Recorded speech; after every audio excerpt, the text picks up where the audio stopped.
जानकीकान्तस्मरणं जय जय राम राम। गोपिका जीवनस्मरणं गोविन्द गोविन्द।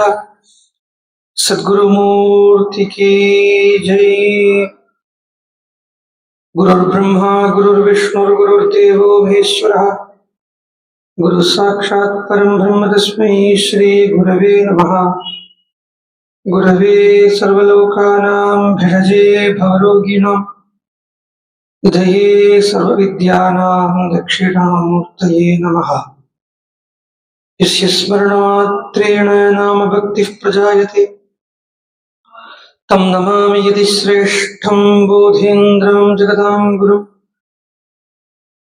भागीशाद्याः सुमनसः सर्वार्थानामुपक्रमे यं नत्वा कृतकृत्याः स्युः तं नमामि गजाननम्।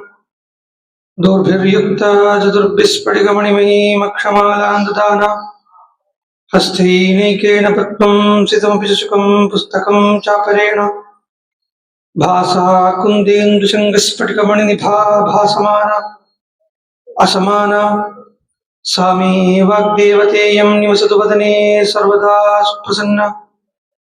कूजन्तं राम रामेति मधुरं मधुराक्षरम् आरुह्य कविताशाखां वन्दे वाल्मीकिकोकिलम्। वाल्मीकिर्मुनिसिंहस्य कवितावनचारिणः शृण्वन् रामकथानादं को न याति परां गतिम्। पिपीलिकाग्रहजातं वाल्मीकिर्विश्रुतं कविमुख्यम् रामायणस्य जनकम् उपास्महे स्तुतं क्षेमाय। आञ्जनेयमदिपाटलाडनं काञ्चनाब्जकमनीयविग्रहं पारिजाततरुमूलवासिनं भावयामि पवमाननन्दनं। यत्र यत्र रघुनाथकीर्तनं तत्र तत्र कृतमस्तकाञ्जलिं बाष्पवारि परिपूर्णलोचनं मारुतिं नमत राक्षसान्तकम्।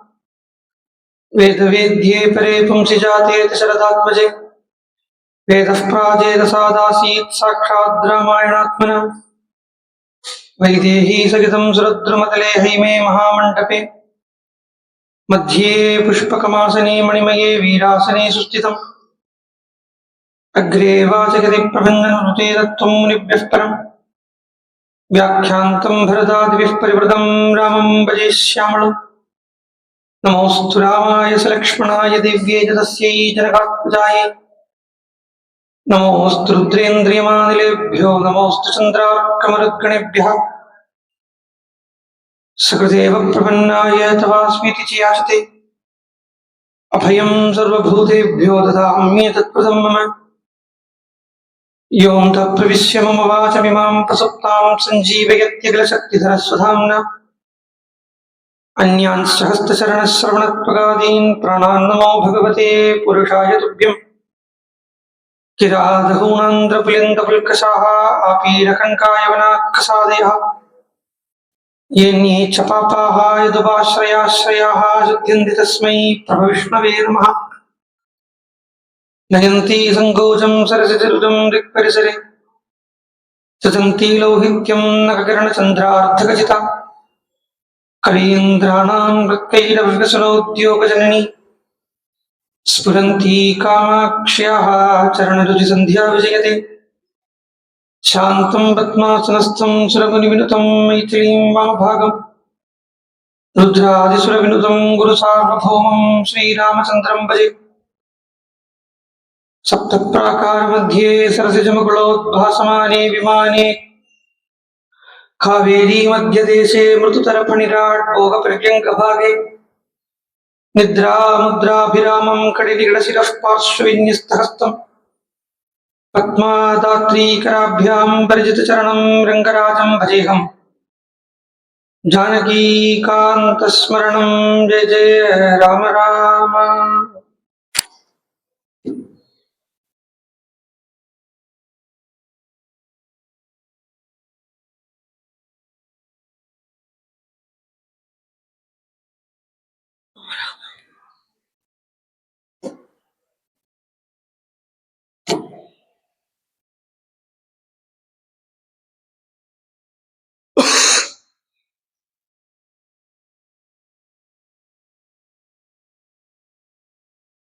ஸ்ரீ பகவானுடைய சிருஷ்டியான லோகத்துல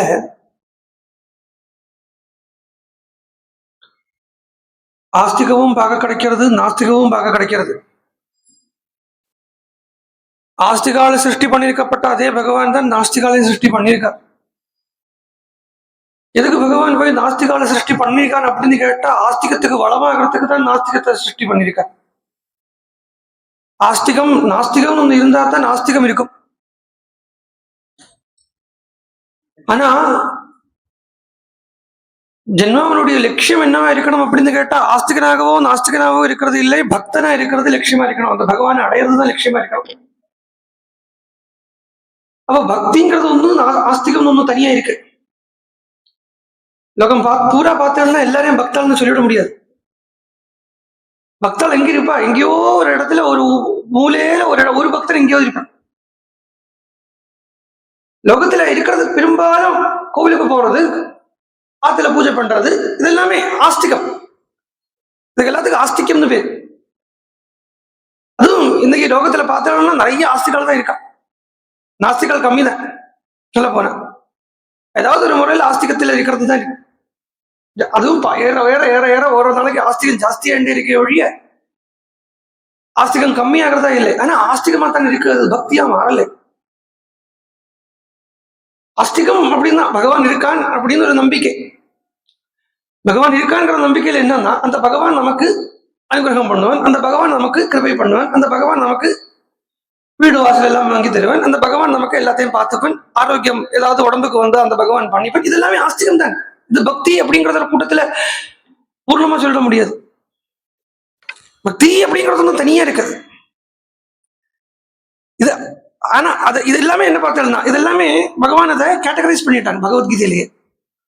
இவாள் எல்லாரையுமே ஆர்த்தன், அர்த்தார்த்தன், ஜிக்னாசு அப்படிங்கிற ரீதியில கிளாசிஃபை பண்ணிட்டான். எனக்கு பகவான் ஆனந்தத்தையே தரணும் அப்படின்னு நினைச்சுட்டு இருக்கிறவனுக்கு ஜிக்னாசுன்னு பேரே ஒழிய அவனையும் பக்தன் சொல்லிட முடியாது.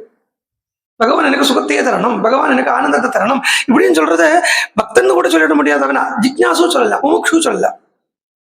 மோட்சம் வேணும்னு ஆசைப்படுறது கூட ஜிக்னாசு தான், அது பக்தி சொல்ல முடியாது. பக்தி அப்படின்னா என்னன்னு கேட்டா, பகவானை தவிர வேற அன்னிது தெரியாதுன்னு இருக்கிறது தான் பக்தி. ஈஸ்வரனை தவிர வேற ஒண்ணுமே தெரியாது அப்படின்னு இருக்கிறது தான் இந்த பூர்ண பக்தி. அது கோடியில ஒரு இடத்துல பார்க்க கிடைக்கல அப்படி ஒரு பக்தனை. மற்றது எல்லாமே இப்ப நான் சொன்ன மாதிரி லோகத்தை மறக்கிறதுங்கிறதே கூட அங்க இல்லை, லோகம்ங்கிறது ஒண்ணு இருக்குங்கிறதே தெரியாம இருக்கக்கூடிய நிலைக்குத்தான் பக்தி இது பேர். லோகத்தை மறக்கிறதுனோ, லோகத்தை கண்டுக்காம இருக்கிறதோ, லோகத்துல ஈடுபடாம இருக்கிறதோ கூட பக்தி அப்படின்னு சொல்ல முடியாது. லோகம் அப்படிங்கிறது ஒண்ணு தனியா இருக்கு என்கிற நினைவு இல்லாம இருக்கக்கூடியவனுக்கு பக்தன் பேர். அப்பேற்பட்ட பக்தனை கேஜித்து ஏதோ ஒரு மூலையில, ஏதோ ஒரு இடத்துல, ஒரு ஓரத்துல அது அங்க இருந்துட்டு இருக்கும். அப்போ நம்ம எல்லாம் அந்த அந்த பக்தனை பார்க்கறது வரைக்கும், அந்த பக்தின்னு ஒண்ணு தெரிஞ்சுக்கிறது வரைக்கும் எனக்கு நீங்களாம் பக்தால் தான், உங்களுக்கு நானும் பக்தன் தான். எல்லாரும் அந்த பக்கம் இந்த பக்கம் பார்த்து பொதுவா சொல்ல போனா கழுதைக்கு கழுதி ஆசீர்வாதம் சொல்லுவான். கழுதைக்கு கழுதி ஆசீர்வாதம் பண்ணி என்னதான் ஆகிறதுக்கு? இந்த ஒரு கழுதி இன்னொரு கழுதியை பார்த்து சொல்லித்தான், நீ ரொம்ப நன்னா பாடுற அப்படின்னு, என்னை விட நன்னா பாடுறிய நீ அப்படின்னு இந்த கழுதை சொல்லித்தான். உடனே அந்த கழுதை சொல்லித்தான், இல்லை இல்லை நான் பாடுறதெல்லாம் என்ன பாட்டு, நீ பாடுறது என்ன பாட்டு அப்படின்னு இந்த கழுதி ஆசீர்வாதம் பண்ணிட்டான். அப்போ உண்மையான பக்தி, உண்மையான பக்தனை பார்க்கறது வரைக்கும் அந்த பக்கம் இந்த பக்கம் சொல்லிக்கிறது எல்லாமே நீ பக்தன் நான் பக்தன், இந்த அங்கீகாரமே ஈஸ்வரன் தருணமே வழிய நம்மளால யாருக்கும் கொடுக்கறக்கூடிய அங்கீகாரம் இல்லை. இந்த அங்கீகாரம் பக்தனை அங்கீகரிக்கிறது வந்து ஈஸ்வரனுடைய கையில் இருக்கக்கூடிய ஒரு ஒன் அண்ட் ஒன்லி பகவான் மாத்திரம் தான் அதுக்கு authority, one and only authority. இவன் பக்தன் அப்படின்னு சொல்லிக்கிறதுக்கு பகவான் தான் அத்தாரிட்டி. நம்மள இன்னொருத்தாளை பார்த்து அவ பெரிய பக்தாள் அப்படின்னு சொல்றதுக்கோ, இல்லை நான் என்ன பெரிய பக்தன் அப்படின்னு சொல்லிக்கிறதுக்கும் நான் அதிகாரி கிடையாது. இந்த அத்தாரிட்டி ஈஸ்வரன் கிட்ட மாத்திரம் தான் இருக்கு. ஈஸ்வரன் அங்கீகரிக்கணும் இவனுடைய பக்தன், இவனுடைய அபக்தன் அப்படின்னு ஈஸ்வரன் அங்கீகரிக்கணும். சொல்றான் பகவான் பகவத்கீதையில, சமூகம் சர்வபூதேஷு நமே துவேஷி நசப்பிரியா ஏ பஜந்தி தூ மாம் பக்தியா மைதே தேஷு சாப்பியாம். யார் என்கிட்ட பக்தாளா இருக்காளோ அவ என்னுடையது, நான் அவளுடையது அப்படிங்கிறத நவக்கிரகத்தை சுத்தினா அப்படிங்கிறதுனால அது பக்தி எழுமோ? நவக்கிரகத்தை சுத்தினான்னு இங்க இதெல்லாமோ கிளம்பி கிளம்பி நவக்கிரக கோவிலுக்கு வராளே, கும்பகோணத்துக்கு தானே வரா. ஐயோ அவ பெரிய பக்தா என்ன, அவடைய எல்லாருமே கோவிலுக்கு போயிட்டு இருக்கா இல்லையா, அதனால பக்தா அப்படின்னு சொல்ல முடியாது. ஏன் வராது கேட்டா, இப்ப சனி பீடை வருது, அதுக்கு போக்குறதுக்கு வரா. இது இது வந்து சுவார்த்த லாபமே ஒழிய ஆத்மார்த்தம் இல்லைங்க. சுவார்த்தம்னு ஒண்ணு இருக்கு, ஆத்மார்த்தம்னு ஒண்ணு இருக்கு. தனக்குத்தானே தனக்கு இது வேணும், தனக்கு அது பண்ணணும், தனக்கு இது பண்ணிக்கணும் அப்படின்னு பகவானை உபாசனை பண்றது சுவார்த்தம் தான். அது ஆத்மார்த்தத்தை வராது. ஆத்மார்த்ததைங்கிறது எங்க இருக்குன்னா பகவானுக்கு தான் இருக்கணும் அப்படிங்கிறதுல தான் ஆத்மார்த்தத்தை இருக்கு. என்னுடைய நான் பண்ணக்கூடிய ஒரு சின்ன மூச்சு காத்து கூட அதுக்கு பகவானுக்கு பிரயோஜனப்படுமா? பிரயோஜனப்படுமா இல்லை, பகவத் அர்ப்பணமா போகுமா? நாம் பேசுறது பகவத் அர்ப்பணமா போகுமா? ஒவ்வொன்றும் என்ன நைஷ்கர்மியம் அப்படிங்கிறது ஒன்றும் லோகத்துல காண கிடைக்காது, யார்கிட்டயுமே காண கிடைக்காது. நைஷ்கர்மியம் அப்படின்னா இன்ஆக்டிவாவே இருக்கிறது, சும்மா இருக்கிறது அப்படின்னு ஒன்று சொல்லுவோம் இல்லையா. அது மனசளவில் தான் சும்மா இருக்க முடியாது, சமைக்க முடியுமே வழியா பிசிக்கலா யாராலுமே சும்மா இருக்க முடியாது. உயிர் வாழ தொடங்காலும் சுவாசம் விட வேண்டி இருக்குன்னு அந்த மூச்சு விடுறதே ஒரு கர்மாவா போயிடுது. அப்படி இருக்கிறத அந்த மூச்சு விடுறது நான் பண்ணக்கூடிய ஒவ்வொன்றும் ஈஸ்வரார்ப்பணமா இருக்குமா, ஈஸ்வரார்ப்பணமா இருக்குமாங்கிறத இஞ்சுக்கு இஞ்சு பார்த்துட்டு பகவானுக்கு என்ன பண்ண, பகவானுக்கு என்ன பண்ண, பகவானுக்கு எப்படி இருக்க, பகவானுக்கு பிடிச்ச மாதிரி இருக்கணுமே அப்படிங்கிறத மட்டுமே எண்ணிண்டு தனக்கு என்ன வந்தாலும் வரதுங்கிறது கூட தெரியாத ஒரு நிலையில் இருக்கக்கூடிய ஒரு பக்தன் அப்படின்னு சொல்ல. அது சமீப காலத்துல இதிகாச புராண காலத்துல இருந்து பார்த்தீங்கன்னா சீதை, ராதை, கோபிகைகள், அயோத்தியா ஜனங்கள் இவ எல்லாருமே பக்தாள். அதுவும் அயோத்தியா ஜனங்கள் எல்லாத்தையும் கம்பேர் பண்றது சீதை லட்சுமணனும் தனியா இருக்கு. சீதையோ லட்சுமணனோ பரதனோ எல்லாம் அயோத்தியா ஜனங்களை கம்பேர் பண்றது ஒரு ஹெட்டாவே இருக்கு, தனியா இருக்கும், யூனிக்கா தெரியும். பாகவதம் அப்படிங்கிற அந்த புராண காலத்துக்கு வந்ததானா இன்ஃபேக்ட் ராமாயணம் சரி பாகவதம் சரி ஒரு ரிஷி சாட்சாத்காரம் பண்ணினது, வால்மீகி சாட்சாத்காரம் பண்ணினது ராமாயணத்தை. வால்மீகியினுடைய சாட்சாத்காரம் ஒரு காலம் உலக விஷயத்தை சர்ச்சை பண்றதுக்கு இருக்காது, டிஸ்கஸ் பண்றதுக்கு இல்லை. வால்மீகி என்ன அவர் சொல்றதே சொல்றார், மகர்ஷி யோகமாஸ்திதா, அந்த யோகத்தில இருந்து அந்த சமாதி ஸ்திதியில இருந்து அந்த யோகமாஸ்திதான்னு சொன்னாலே அந்த பிரம்மத்தில இருந்துட்டு சாட்சாத்கரிச்சார் இந்த ராமாயணத்தை அப்படிங்கிறத. இதுக்கு தன்னென அற்று போய் வந்த கிரந்தம் ராமாயணம். தாங்கிற அந்த எண்ணம் அற்று போய் வந்ததுனாலே இது சாட்சாத்காரமான கிரந்தம்னு பேரு. ஒரு புக் இல்ல, ஒரு டெக்ஸ்ட் இல்ல, வந்து கிரந்தம் அப்படிங்கிறத அந்த ரிஷியினுடைய சாட்சாத்காரம் எப்பவுமே அவர் எதிரி இருந்து சாட்சாத்கரிச்சாரோ அந்த இடத்துக்கு ஜனங்களை கொண்டு போறதுக்கு தானே இருக்குமே ஒழிய உலக விஷயத்தையோ சாமானியமான இந்த பொலிட்டிக்ஸையோ இதெல்லாம் பேசுறதுக்கு இல்லை ராமாயணம். நாமளே பல சமயத்துல கூட சொல்லுவோம், உலகத்துல நடத்துக்கிறதுக்கு ராமாயணத்துல இருந்து படிக்கணும் அப்படின்னு எல்லாமே சொன்னா கூட அதெல்லாம் பட்சம் தான். That is not the primary aim. இந்த பிரைமரி லட்சியம் அப்படிங்கிறது ராமாயணத்தினுடைய பிரைமரி லட்சியம் அப்படிங்கிறது ராமன் அடையிறது எப்படி இல்லை, ராமன் அடையிறது சொல்றதுக்கு கஷ்டமா இருக்குன்னு சொன்னா நிம்மதி அடையிறது எப்படி, ஆனந்தமா இருக்கிறது எப்படி இல்லையா, தன்னை மறக்கிறது எப்படி, தாங்கப்பட்ட அந்த ஈகோவை மறக்கிறது எப்படி, இதுக்குத்தான் ராமாயணமே தவிர்த்து உலகத்துல வாழறதுக்கோ உலகத்துல நன்னா பைனான்ஸ் பண்றதுக்கோ. இப்போ கச்சித் சர்க்கம் அப்படின்னு இந்த ராமாயணத்துல அயோத்தியா காண்டத்துல ஒரு சர்க்கம் வரும், கச்சித் சர்க்கம் அப்படின்னு சொல்லுவா. கச்சித் சர்க்கம்னா ராமன் வந்து பரதன் கிட்ட கேட்கறது, எல்லாரும் நல்லா இருக்காளா, ராஜ்யத்துல நல்லா பாத்துக்கிறியா, அர்த்தங்கள் எல்லாம் விசாரம் பண்றியா. இது ஒரு ஒரு அயோத்தியா காண்டத்துல 100வது சர்க்கம் அப்படியே இருக்கும். 100வது சர்க்கம் 100th சர்க்கம் அயோத்தியா காண்டம். அதுல பார்த்தோம்னா ராமன் வந்து உலகியல் விஷயத்தையே பரதன் கிட்ட கேட்கிற மாதிரி தோணும். அதுல பிஹெச்டி பண்றவளும் இருக்கா. சாதாரணமா பொதுவாகவே சொல்றத நாமளே சொல்றத என்ன சொல்றது பழக்கம் அப்படின்னு கேட்டா, இந்த கட்சி சர்க்கத்தை பாராயணம் பண்ணியா புரிஞ்சுட்டா ஒரு ராஜ்ய விவகாரத்தை நல்லா பண்ணலாம் அப்படின்னு சொல்லுவோம். இருக்கட்டும், ஆனா அது பட்சம் தான், அது பிரைமரி எய்ம் இல்லை. அது கீழ்கடையான ஒரு ஒரு ஒரு பிரயோஜனம் தானே வழிய, அதுதான் முக்கிய பிரயோஜனமா எடுத்துட்டு உலகத்துல வாழறதுக்கு மொத்தம் ராமாயணம் அப்படின்னு நினைச்சுட்டு சொல்ல முடியாது. அதனாலேயே பிரயோஜனங்கள் பண்றதையோ இல்லை சத்சங்கத்தில் இருக்கிறதையோ உயர்ந்த விஷயத்தை தான் சொல்லிட்டு இருக்கணுமே ஒழிய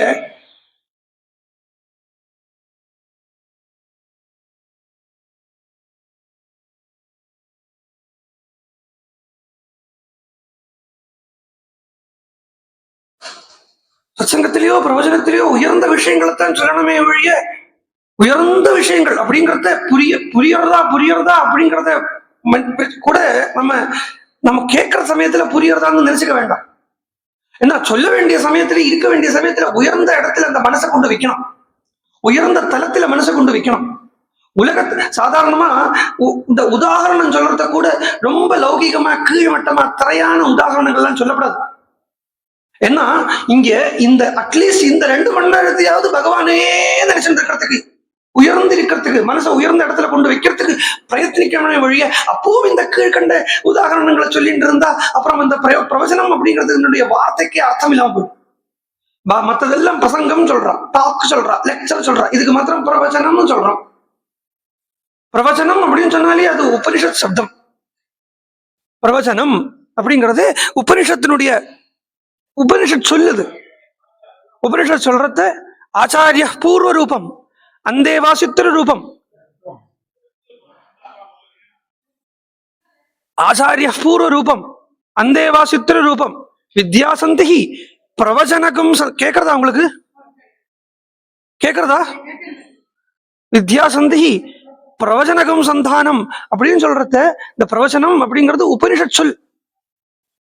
இந்த பிரவச்சனம் அப்படிங்கிறத உபனிஷத் சொல்லா இருக்கிறத அந்த மனுஷனை இல்ல கேட்கிறவாளை, கேட்கறதுக்கு பாக்கியம் கிடைச்சவாளை உயர்ந்த தளத்துல கொண்டு போய் வைக்கணுமே ஒழிய அப்போ அவ உயர்ந்து இருக்கணும்னு சொல்லிட்டு ஆசைப்பட்டாக்கும் இங்க கொஞ்சம் ஏதாவது நல்லது கிடைக்குமா, இங்க கொஞ்சம் ஏதாவது முன்னேற முடியுமா அப்படின்னு கேட்டு வரப்பட்டவளை திருப்பி கீழ் எடுத்து போடக்கூடாது.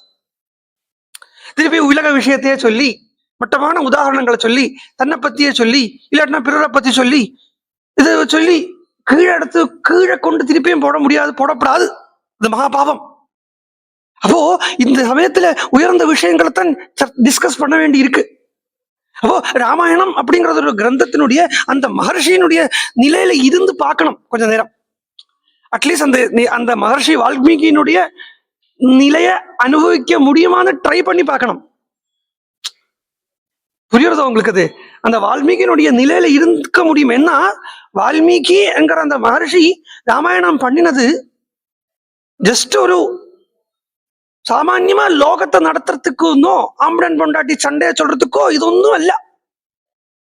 ராமாயணம் அப்படிங்கிற அந்த கிரந்தம் பூர்ணமா தன்னை ராமன் ஆக்கிக்கிறதுக்கு உண்டான கிரந்தம். பூர்ணமா தன்னை ராமன் ஆக்கிக்கிறதுக்கு உண்டான கிரந்தம் ராமாயணம். அப்போ தன்னை ராமன் ஆக்கிக்கிறது அப்படின்னா அது கீழே இருந்தா நடக்க முடியாது. உலகத்தை மறக்கிறதுக்குன்னு சொல்லலை, உலக நினைவு இல்லாம போகணும்.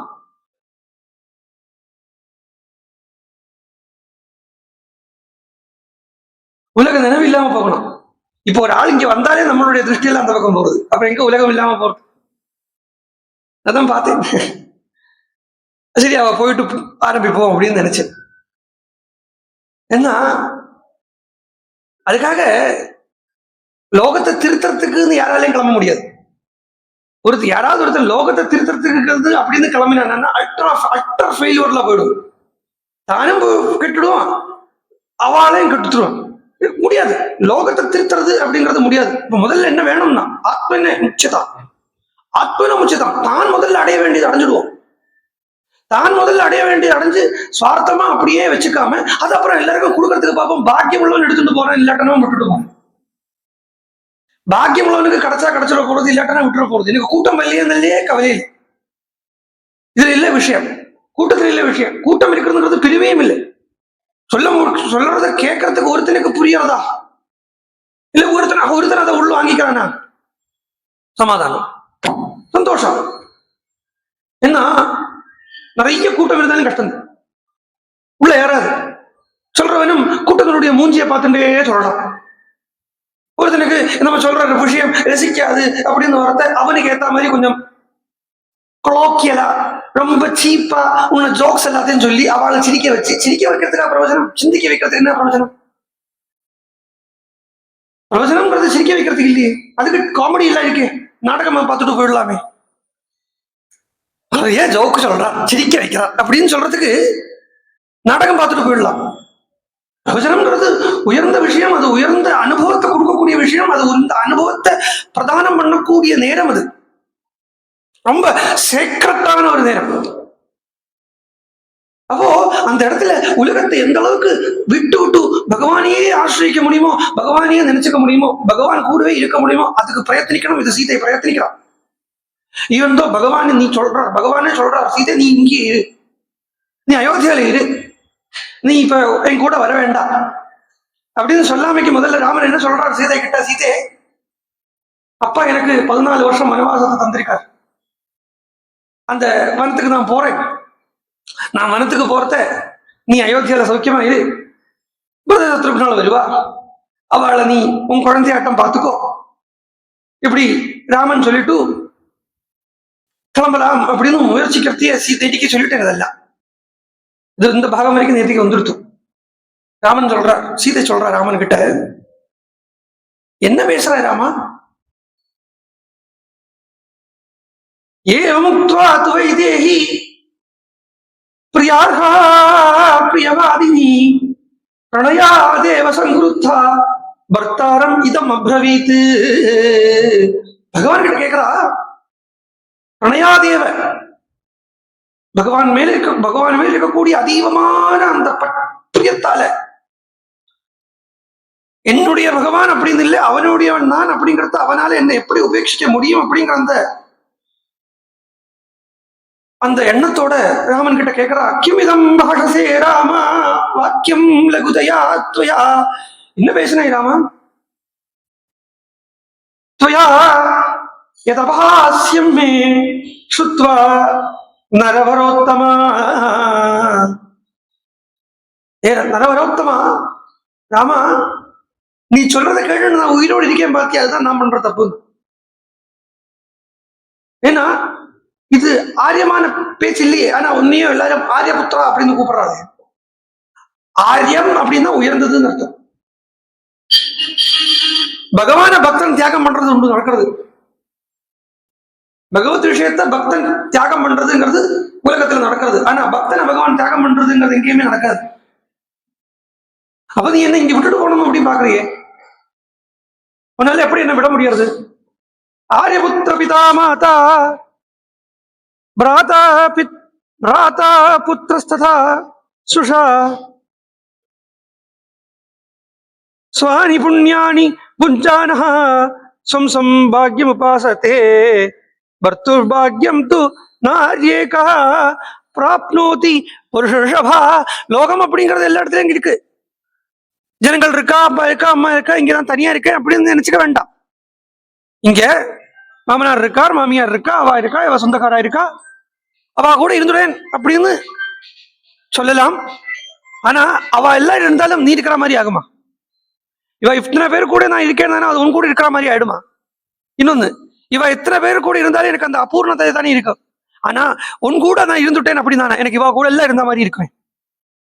ஒரு விஷயம் இருக்கு, தாய் தந்தை எல்லாம் இங்க உபேட்சிக்கணும் அப்படின்னு யாரும் இங்க சொல்லலை. அம்மாவையோ அப்பாவையோ பந்துக்களையோ குழந்தைகளையோ இவெல்லாம் உபேட்சிக்கணும் அப்படிங்கிறது இல்லை இங்க அர்த்தம். ஆனா பகவான் அப்படின்னு வார்த்தை, அந்த ப்ரையாரிட்டி எதுக்கு கொடுக்கணும் அப்படிங்கிறதான் பாக்குறது. உங்க கூட நான் இருக்கிறத விட்டுவிட்டு இவா கூட நான் இருந்தேன், ஆனால் அது எனக்கு அந்த பூர்ணத்துவத்தை கொடுக்காது. மேலும் அவா கூட இருந்த என்ன ஆக போறது?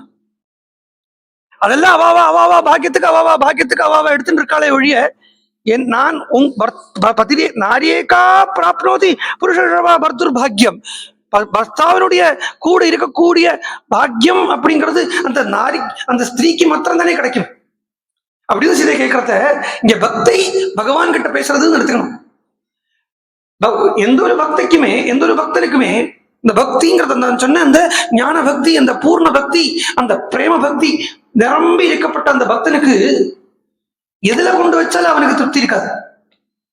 எதுல கொண்டு போனாலும், எங்க கொண்டு போனாலும் அவனுக்கு அந்த சாட்டிஸ்பாக்சன் வராது. எதை கொடுங்கோ, அவனுக்கு கனகாபிஷேகம் பண்ணுங்கோ, அது எல்லாத்தையும் இப்படி உதறி தொலைவிட்டு போயிருப்பான். அவனுக்கு எது ஆஸ்வாசம் கொடுக்கும், அவனுக்கு எது ஆறுதலை கொடுக்கும், அவனுக்கு எது முழுமையை கொடுக்கும் அப்படின்னா பதிரேகா, அந்த பதியினுடைய கூட இருக்கக்கூடிய அந்த நேரம், அதுதான் அவனுக்கு பூர்ணத்தை கொடுக்கும். இன்னும் சொல்ல போனா நம்மளுடைய அன்றாடம் தினத்திலேயே ஓரோரோ நாள்லயே எப்ப பூர்ணமா இருக்கும் அப்படின்னு கேட்டா, எப்போ அந்த சமயத்தை நம்ம வியர்த்தமாக்காம எப்போ எப்போ அந்த இருக்கப்பட்ட அந்த நேரத்தை கம்ப்ளீட்டா யூட்டிலைஸ் பண்ணினோம் அப்படின்னு கேட்டா, எந்த ஒரு செகண்ட் பகவானை நினைச்சோமோ, ஈஸ்வரனை நினைச்சோமோ, வேற எதுக்கும் இல்லை, ஈஸ்வரனை நினைக்கணும் இப்ப அப்படிங்கிறதுக்காக ஈஸ்வரனை நினைச்சோமோ, அந்த ஒரு க்ஷணம் தான் நம்ம யூட்டிலைஸ் பண்ணிருக்கோமே ஒழிய பாக்கி எல்லா சமயமும் மிஸ்யூஸ் தான் பண்ணிட்டு இருக்கோம். இது யாரும் இதுக்கு வருத்தப்பட்டோ துன்பப்பட்டோ வந்து காரியமே இல்லை. இது உண்மை. இது என்ன பண்ணுங்க, எல்லாமே கடல்ல கரைச்ச காயம் மாதிரி தான் போகுது. எந்த எந்த ஒரு செகண்ட், எந்த ஒரு க்ஷணம் பகவத் ஸ்மிருதி உள்ள இருக்கோ, அதுவும் பகவானை நினைச்சுட்டே இருக்கணும் அப்படிங்கறத எண்ணம் கூட விட்டு எங்கேருந்தோ தானா ஒரு பகவத் ஸ்மிருதி உள்ள ஏறி வரத்த, பகவான் நமக்கு பண்ணின கருணையை பத்தி நினைச்சுக்க வேண்டாம், பகவானுடைய விபூதியை பத்தி நினைச்சுக்க வேண்டாம், ஒண்ணுமே இல்லை. அந்த பகவான் அப்படின்னு சொல்றத எங்கேருந்தோ தெரியாம ஒரு ஆறுதல் வரதே மனசுல சொல்லி அப்ப நினைச்சு பாருங்க. பகவான் அப்படின்னு சொல்றது ஒரு ஆறுதல், ஈஸ்வரன் பகவான் அப்படின்னு சொல்றது எங்கேருந்து ஒரு ஆறுதல் உள்ள வருமே, அந்த ஒரு க்ஷணம் தான் நம்ம வாழ்க்கையில தினத்துல யூட்டிலைஸ் பண்ணிருக்கோம், உபயோகப்பிரதம் ஆக்கியிருக்கோம். மற்ற சமயம் ஆம்பிட்டு வீணா கலந்துரும், ஒரு ரோகத்துல பட்டுறோம். அதனால இதை சொல்றா,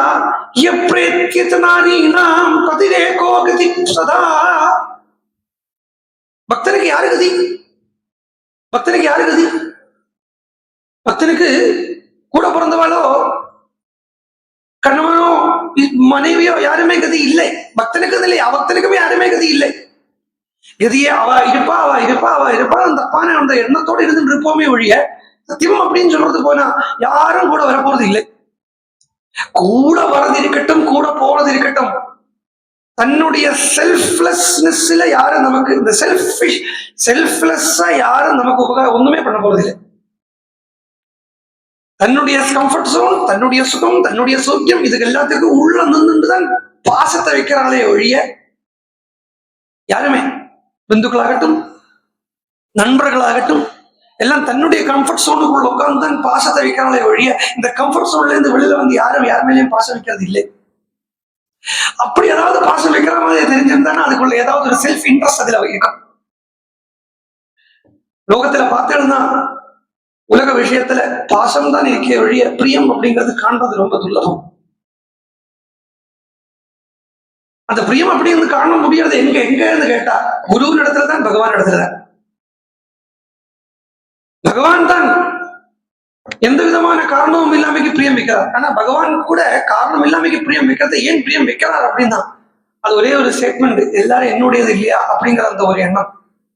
அமீவாம்சோ ஜீவலோகே ஜீவபூத சனாதனஹா அப்படிங்கிற அந்த தான் என்னுடையவா இல்லையா எல்லாரும், என்னுடையவா இல்லையா எல்லாரும் அப்படிங்கிற அந்த எண்ணத்தாலேயே பகவான் நமக்கு அந்த அகமழிஞ்ச அப்படின்னு சொல்லுவா மலையாளத்துல, அதாவது உள் துறந்து அந்த ஒரு பிரியம். இது பகவான் தான் வைக்க முடியும், குரு தான் வைக்க முடியுமே ஒழிய சாதாரண லௌகிக மனுஷால வைக்க முடியாது.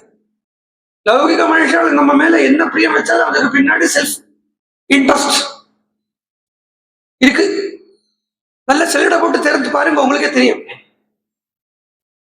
குழந்தை மேல அம்மா பிரியம் வைக்கிறா இல்லையே சொல்லவில்லை. ஏன் வைக்கிறான்னா என் குழந்தைய வைக்கிறா. தன் குழந்தை மேல வைக்கப்பட்ட அதே பிரியத்தை இன்னொரு குழந்தை மேல அதே மாதிரி காட்டுவளா? மாட்டா, முடியாது. அங்க மமதை இருக்குங்கிறதுனால தான் அந்த ஸ்நேகம் பாசம் வருது. அவ அந்த பாசத்தினுடைய காரணம் மமதா. அப்புறம் என்னன்னா குழந்தைய வளர்த்துறா, குழந்தைக்கு ஆகாரம் கொடுக்குறா, குழந்தைய படிப்பிக்கிறா, படிக்க வைக்கிறா. என்ன வேணாலும் சரி, ஏதொரு பேரண்ட்ஸுக்கும் சரி, உள்ள தொட்டு சொல்றேங்க, யாருக்குமே ஒரு சின்ன எதிர்பார்ப்பாவது இல்லாம இருக்காது. அந்த குழந்தைகிட்ட இருந்து ஏதாவது ஒரு விதத்துல இவன் என்ன பார்த்துப்பா அப்படிங்கிற ஒரு எதிர்பார்ப்பு இருக்கலாம். ஏதாவது ஒண்ணு இவன் என்கிட்ட வயசானதுக்கு அப்புறம் என்கிட்ட பிரியமா இருப்பா அப்படிங்கிற எதிர்பார்ப்பு இருக்கலாம். ஏதாவது ஒண்ணு இருக்கு, இல்லைன்னா என் பேரை கெடுக்காம இருக்கணுமே அப்படிங்கிற ஏதாவது ஒரு இடத்துல ஏதாவது ஒரு காரணம் அங்க உள்ள இருக்காமைக்கு, ஒரு எதிர்பார்ப்பு உள்ள இருக்காமைக்கு இருக்காது. ஆனா ஒரு பக்தன் அப்படிங்கிறத நான் சொன்ன பக்திங்கிறது ஆர்த்த பக்தியோ அர்த்தார்த்த பக்தியோ ஜிக்யாசுவோங்கிற பக்தியே கூட இல்லை. அந்த உண்மையான பூர்ணமான ஞான பக்தன் பிரேம பக்தனுடைய விஷயம் எப்படி இருக்கும்னா, பகவான் என்னை காப்பாற்றட்டும் காப்பாற்றாம போட்டோம், நான் பகவானுக்கு சேவை பண்ண வேண்டியது என்னுடைய ஸ்வரூபம், கடமைன்னு கூட சொல்ல முடியாதுங்க. பகவான் கிட்ட பக்தி பண்றது என்னுடைய சுரூபமே ஒழிய அதுல எந்த விதமான எதிர்பார்ப்பும் வச்சுட்டு பக்தி பண்றவன் இல்லை உண்மையான பக்தன். இந்த பக்தியை தான் நான் சொன்னேன் கொஞ்ச நேரத்துக்கு அப்போல இருந்து சொல்லிட்டு இருக்கேன் ஆரம்பத்துல. என்னுடைய சுரூபம் அவனுடைய பக்தனுடைய சுரூபமே பகவத் சேவை பகவத் பஜனம் அப்படின்னு ஆக்கிப்பேன். அவனை தான் பக்தன் அப்படின்னு சொல்ல முடியும். வாஸ்தவத்துல பக்தி அப்படிங்கிற சொல்லிக்கே சேவனையும் நம்ம தான் அர்த்தம், சேவை பண்றது தான் அர்த்தம். சேவை பண்றது அப்படிங்கறத எப்படி சேவை பண்ணணும்னா செல்ஃப்லெஸ்ஸா, அன்கண்டிஷனலா, அன்எக்ஸ்பெக்டடா, அன்எக்ஸ்பெக்டேஷனலா பண்றதுக்கு தான் சேவைன்னு பேரே வழிய மற்றதுக்கெல்லாம் என்ன பேரு, அதுக்கு ஆக்சுவலா அதுக்குதான் சர்வீஸ்னே பேரே வழிய மற்றதுக்கெல்லாம் டியூட்டின்னு பேரு. சர்வீஸ் வந்து டியூட்டின்னு ஒண்ணு. கிஞ்சித் எக்ஸ்பெக்டேஷனோட எந்த காரியம் பண்ணாலுமே அது டியூட்டின்னு தான் மதுமே வழிய சேவையா போகாது, பக்தியா போகாது. ஒரு எக்ஸ்பெக்டேஷனும் இல்லாமக்கு பகவானுக்கும் பக்தனுக்கும் தான் மாத்திரம் இருக்கக்கூடிய ஒரு ரிலேஷன்ஷிப்புக்கு தான் பக்தின்னு பேரு. அதுல பகவான் பக்தனை காரண்யத்தோட பாப்பன், பக்தன் பகவான பக்தியோட பாப்பன். இந்த பார்வை தான் இல்ல, அங்க வேற ஒண்ணுமே கிடையாது. அதனால சீதை கேட்கிறா, பதிர் ஏகோ கதி சதா, என்னைக்குமே எப்பவுமே பக்ததானே கதி. எது ஸ்திரீக்கும் பதிரேகோ. இந்த இடத்துல சீதைய பக்தியா பாருங்க. ஒரு சாதாரண ஒரு பொம்மநாட்டி ஒரு வைஃப் அப்படிங்கிற ரீதியில மட்டும் சீதையை பார்க்காதீங்க. அப்படி பார்த்தா ஏமாந்துருவோம். ஏன்னா ரிஷியினுடைய சாட்சாத்காரம் இது. அப்போ தன்னையே சீதையா பாவிச்சுட்டு பகவான் கிட்ட பேசுற மாதிரி பேசணும். அதுக்குத்தானே இருக்கிற வேணும். சும்மா 2 மணி நேரம் டைம் கலையறதுக்கு இருக்கிற வேணும். யோசிச்சு பாருங்க. ஏன்னா எனக்கு வேற வேலையே இல்லையா, உங்களுக்கு வேற வேலையே இல்லையா, இங்க வேற என்ன நடத்தக்க முடியாதா? அப்போ சும்மா அந்த டைம் காலக்ஷேபம் அப்படின்னு சொல்லியாச்சுன்னா அது டைம் பாஸ் அப்படிங்கிற லிட்டரல் அர்த்தத்தில் எடுத்துக்கப்படாது. நிக்ஷேபிக்கிறது, இன்வெஸ்ட் பண்றது பகவான் கிட்ட. சீதை இங்க பக்தியா இருந்து சொல்றா. அதனால அக்ரதஸ்தே கமிஷ்யாமி மிருகந்தி கிருஷகந்தரா கண்டகானு, நீ முன்னாடி போறாமா, நான் உனக்கு பின்னாடி வரேன். எப்படி வருவேன்னு கேட்டா, எதித்வாம் பிரஸ்திதோ துர்கம் வனமத்தியே வராகவா ஈர்ஷ்யாம் ரோஷம் பகிஷ்கிருத்ய புக்த சேஷம் விபோதகம். எப்படி வருவேன்னா, நீ முன்னாடி போ, நான் பின்னாடி எப்படி வருவேன்னா குடிச்சு வச்சுட்டு மிச்சம் வச்சிருக்கப்பட்ட ஜலம் மாதிரி நம்ம கூட பின்னாடி வச்சு வந்துட்டு இருக்கேன் அப்படின்னு. புக்த சேஷம் இவ உதகம், குடிச்சு மிச்சம் வச்சிருக்கப்பட்ட ஜலத்தை யாரையும் கண்டுக்க மாட்டான். போரும் அப்படின்னு வந்த ஜலத்தை அப்புறம் யாரையும் பார்க்க மாட்டான் இல்லையா. இங்க ஒரு டம்ளர்ல ஜலம் எடுத்துட்டேன்னா பாதி சாப்பிட்டு உங்களுக்கு தாகம் போயிடுத்தோம்னா மீதி அங்க ஜலம் எவ்வளவு இருந்தாலும் யாரும் எடுத்துக்க போறது இல்லையாது, அங்கேயே இருக்கும், கண்டுக்க மாட்டா. அது மாதிரி நீ என்ன கண்டுக்கவே வேண்டாம், அப்படியே வந்துடுறேன். புத்த சேஷன் விவாதகம், அதாவது நீ எனக்கு என்ன கடாட்சம் பண்ணணுங்கிற எண்ணம் கூட எனக்கு கிடையாது. என்ன நீ கடாட்சம் பண்ணு, அந்த கடாட்சத்தால நான் பூர்ணமாவேன்கிற கூட கிடையாது. நான் எப்படி பூர்ணமாவேன், உன் மேல வச்சிருக்கப்பட்ட அந்த பக்தியாலேயே நான் பூர்ண ஆயிட்டேன். நீ கடாட்சம் பண்ணித்தான் பூர்ண ஆகணுங்கிறது இல்லை. எனக்கு என்னுடைய ரூபம், என்னுடைய சுபாவம், என்னுடைய ஸ்வரூபம் என்னதுன்னு கேட்டா உனக்கு சேவை பண்றது மட்டும்தான். அப்போ உன்னுடைய ஏன்னா ராமனுடைய கடாட்சம் கிடைக்கும், அதனால ராம பக்தி பண்றேன் அப்படின்னு அந்த கடாட்சத்துக்கு எதிர்பார்க்கும்படி ஆயிடுது இல்லையா. எதுக்குமே எதிர்பார்க்காமைக்கு போகக்கூடிய ஒரு நிலை இங்கே சொல்றது. பிராசாதாக்ரே விமானைர்வா வைஹாய சகதேன வா சர்வாவஸ்தா கதா பர்து பாதச்சாயா விசிஷ்யதே. இது சுகம் சொல்லுவா. சாதாரண லோகத்துல எறும்பு இருக்கே, எறும்புக்கு ஆயுள் எது வரைக்கும் இருக்கு அப்படின்னு கேட்டா தவளை பார்க்கறது வரைக்கும் இருக்கு. தவளைக்கு ஆயுசு எது வரைக்கும் இருக்குன்னா, பாம்பு தவளையை பார்க்கறது வரைக்கும் இருக்கு. பாம்புக்கு ஆயுசு எது வரைக்கும் இருக்குன்னா, கருடன் கழுகு பாம்பை பார்க்கறது வரைக்கும் இருக்கு.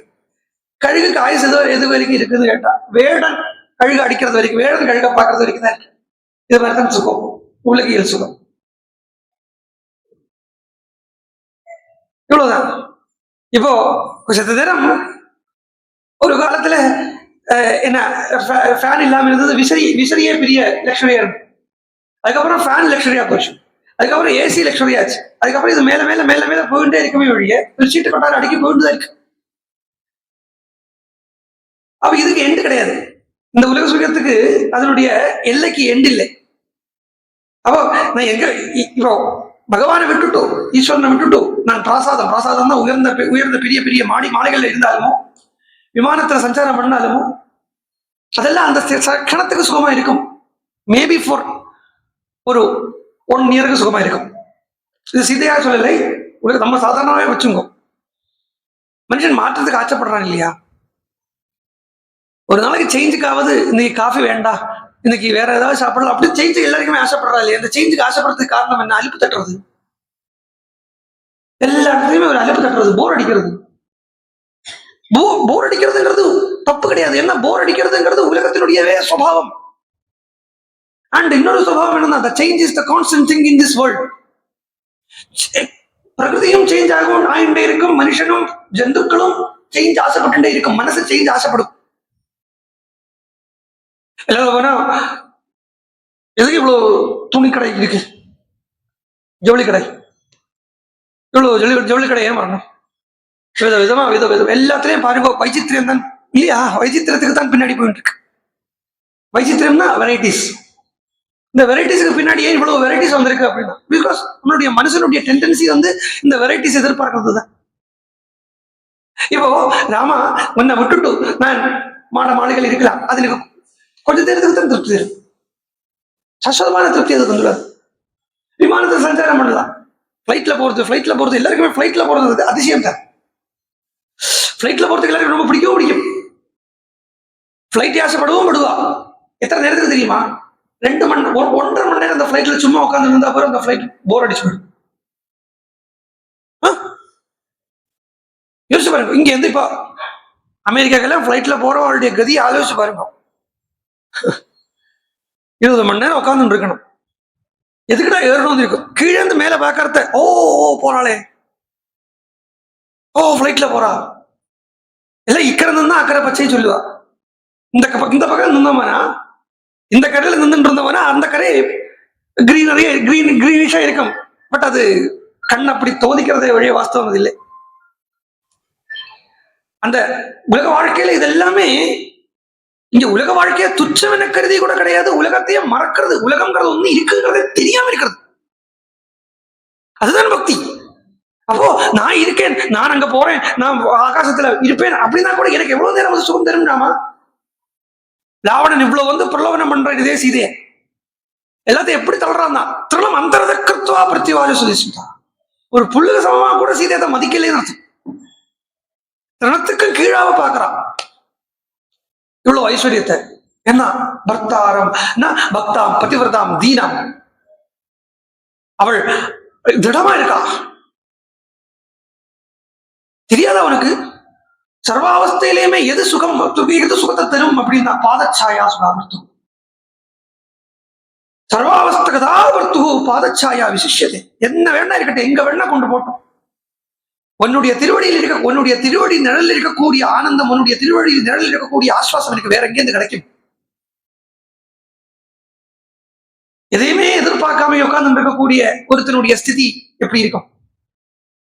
எதையுமே எதிர்பார்க்காம இருக்கப்பட்டவன், திருப்தனா இருக்கப்பட்டவன், the most beautiful unexplainable state அப்படின்னு சொன்னா, இந்த எதையுமே எதிர்பார்க்காம திருப்தனா உட்கார்ந்து இருக்கான் இல்லையா, அவனை பகவானால கூட திருப்திப்படுத்த முடியாது.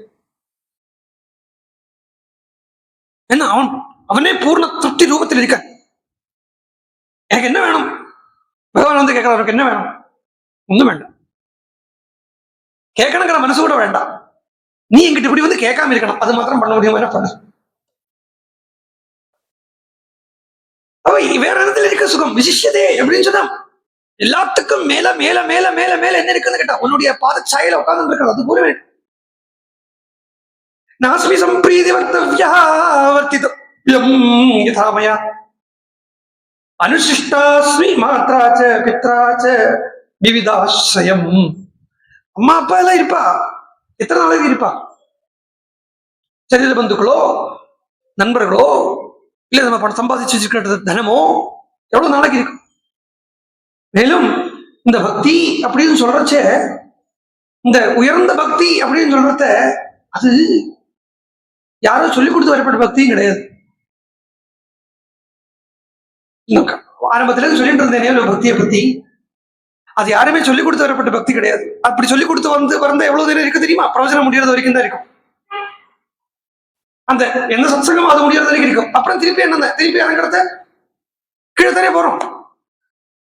உடனே சண்டை வந்துடும், சச்சரவு வந்துடும். பிரவச்சனம் கேட்கறத ஆஹா பகவான் தான், இல்ல பகவான் தான், இப்படி எல்லாம் உள்ள தோணும். அது அந்த ஒரு 1 மணி நேரத்துக்கு அது உள்ளேந்து வரணும். அந்த பக்திங்கிறது தானா உள்ளேந்து வரக்கூடிய பக்தி. அது சொல்லிக் கொடுக்க முடியாது, அது சொல்லி புரிய வைக்க முடியாது. இன்ஃபேக்ட் அது அவளுடைய சுவானுபவம்.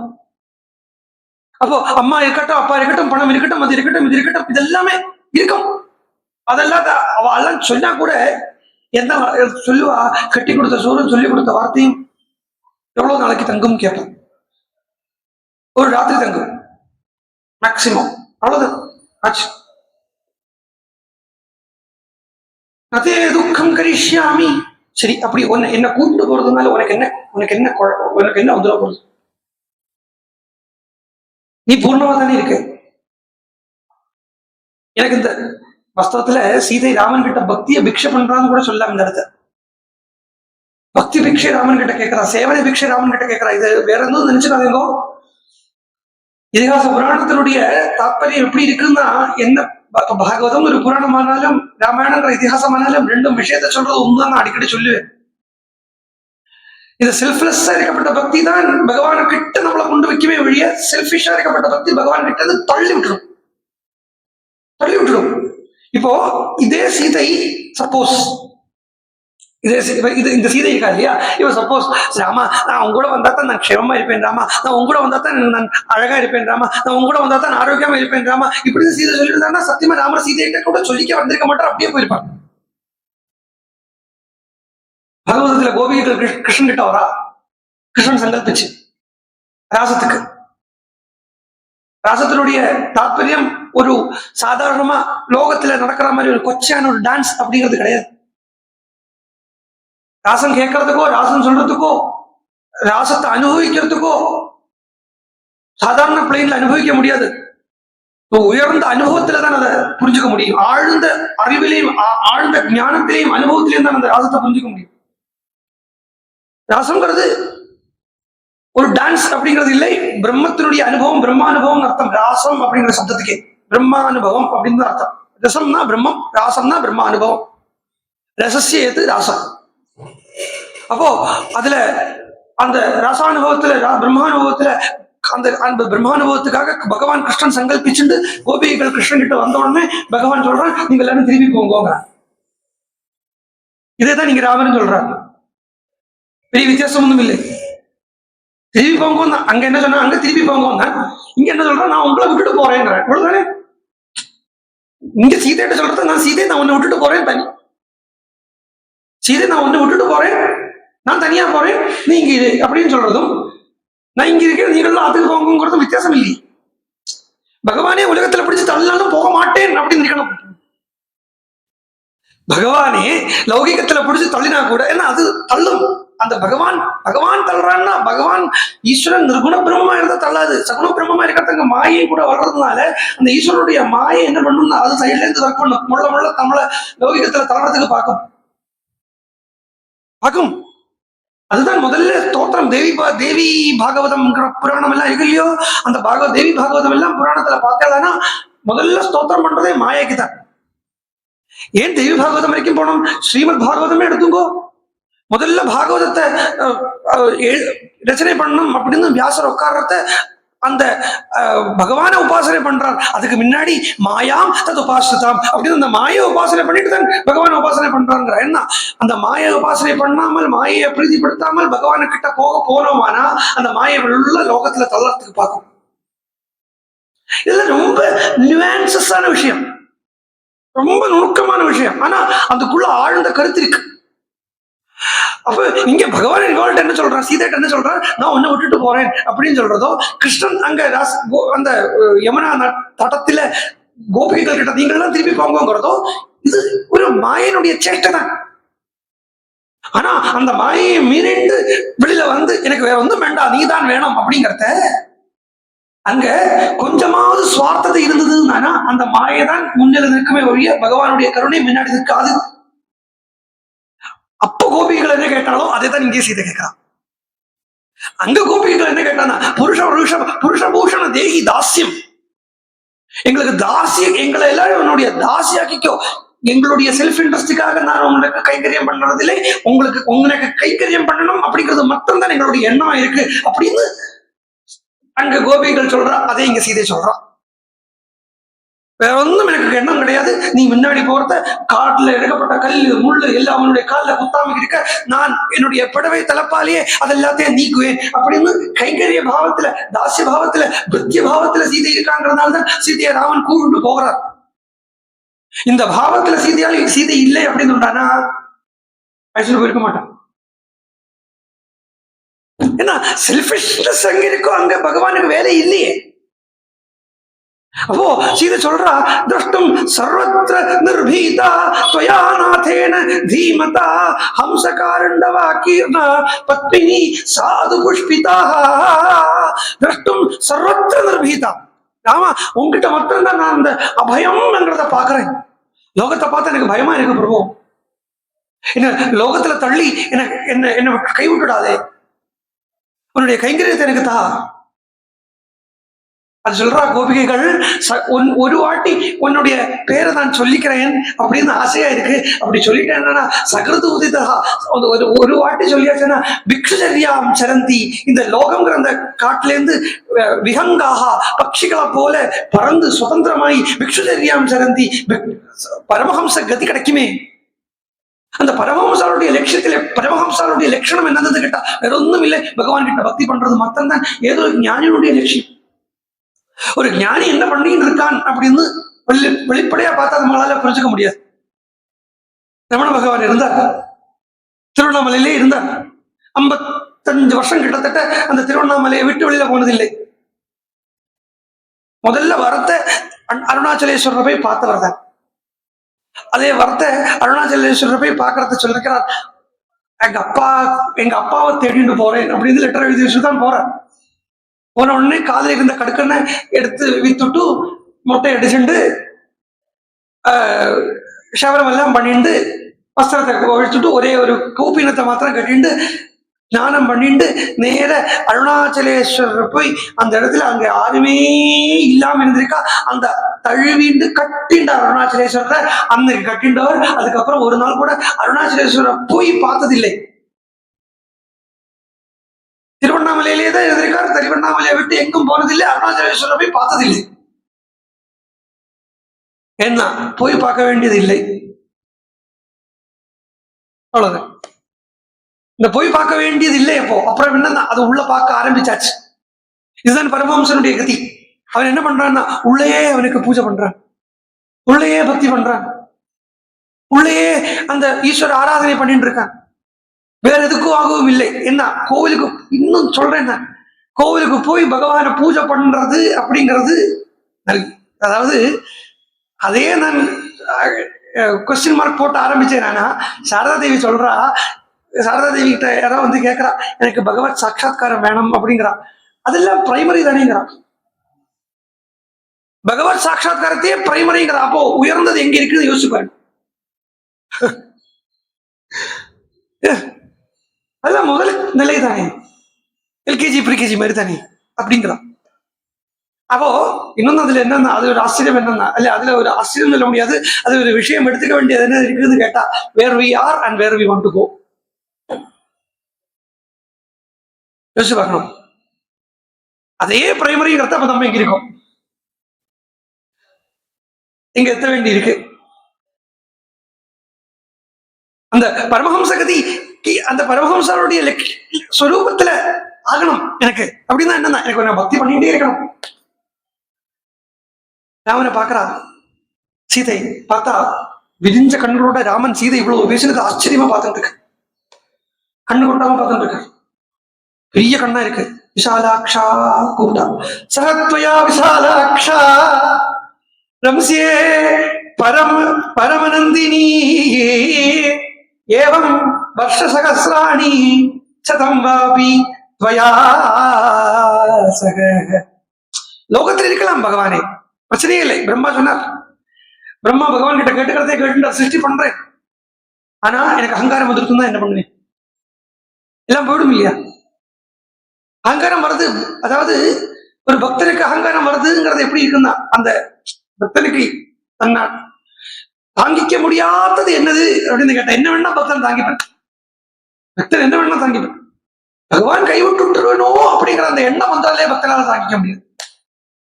ஈஸ்வரன் நம்மளை விட்டு கைவிட்டுடுவனோ அப்படிங்கிற எண்ணம் வந்துட்டானா, நம்ம பகவானை விட்டு பிரிஞ்சுடுவோமோ அப்படிங்கிற ஒரு எண்ணத்தால கூட அந்த பக்தனால அப்புறம் ரெசிஸ்ட் பண்ணிக்க முடியாது.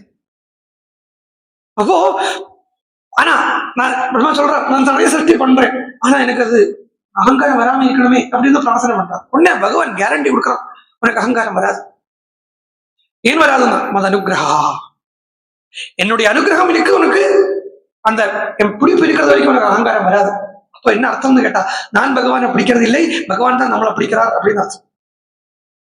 நான் பகவானை பிடிக்கிறேன்னா என்னுடைய புத்தி சபலம், என்னுடைய மனசு சாபல்யத்தில் உள்ளது, அது எப்ப வேணா பகவானை கைவிட்டணும், நான் எப்ப வேணா விட்டுடுவேன். எனக்கு வேற ஏதாவது பார்த்த உடனே இந்த குழந்தையை கிளிய பார்க்க, கிளிய ஆசைப்பட்ட குழந்தைக்கு கிளிய பார்த்து ஆத்த கூண்டு வந்தா வாங்கி வச்சா கிளி. 10 நாள் ஆனோடனே துபாயில இருந்து வந்த மாமா புது செல்போன் வாங்கி கொடுத்தார். செல்போனை பார்த்துட்டு இருக்கு, கிளிய மருந்தே எடுத்து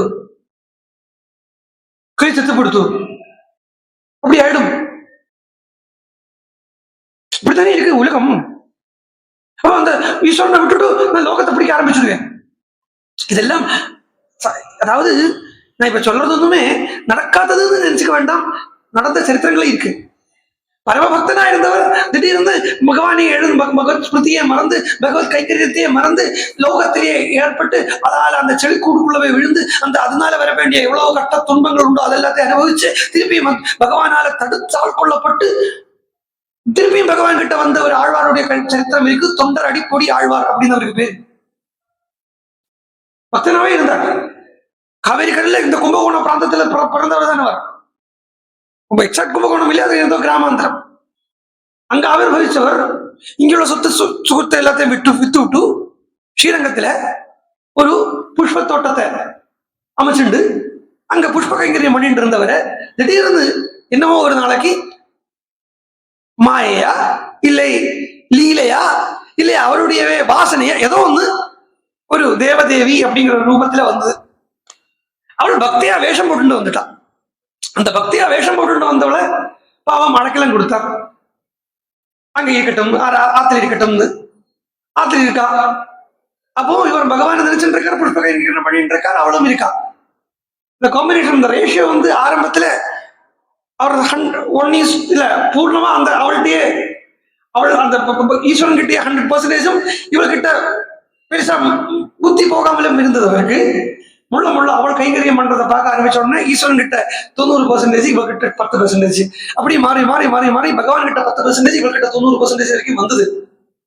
அதுக்கப்புறம் பகவான் அப்படிங்கிற விஷயத்தையே பூர்ணமா மறந்து தேவதேவியே கதி அப்படின்னு ஆயிட்டார்.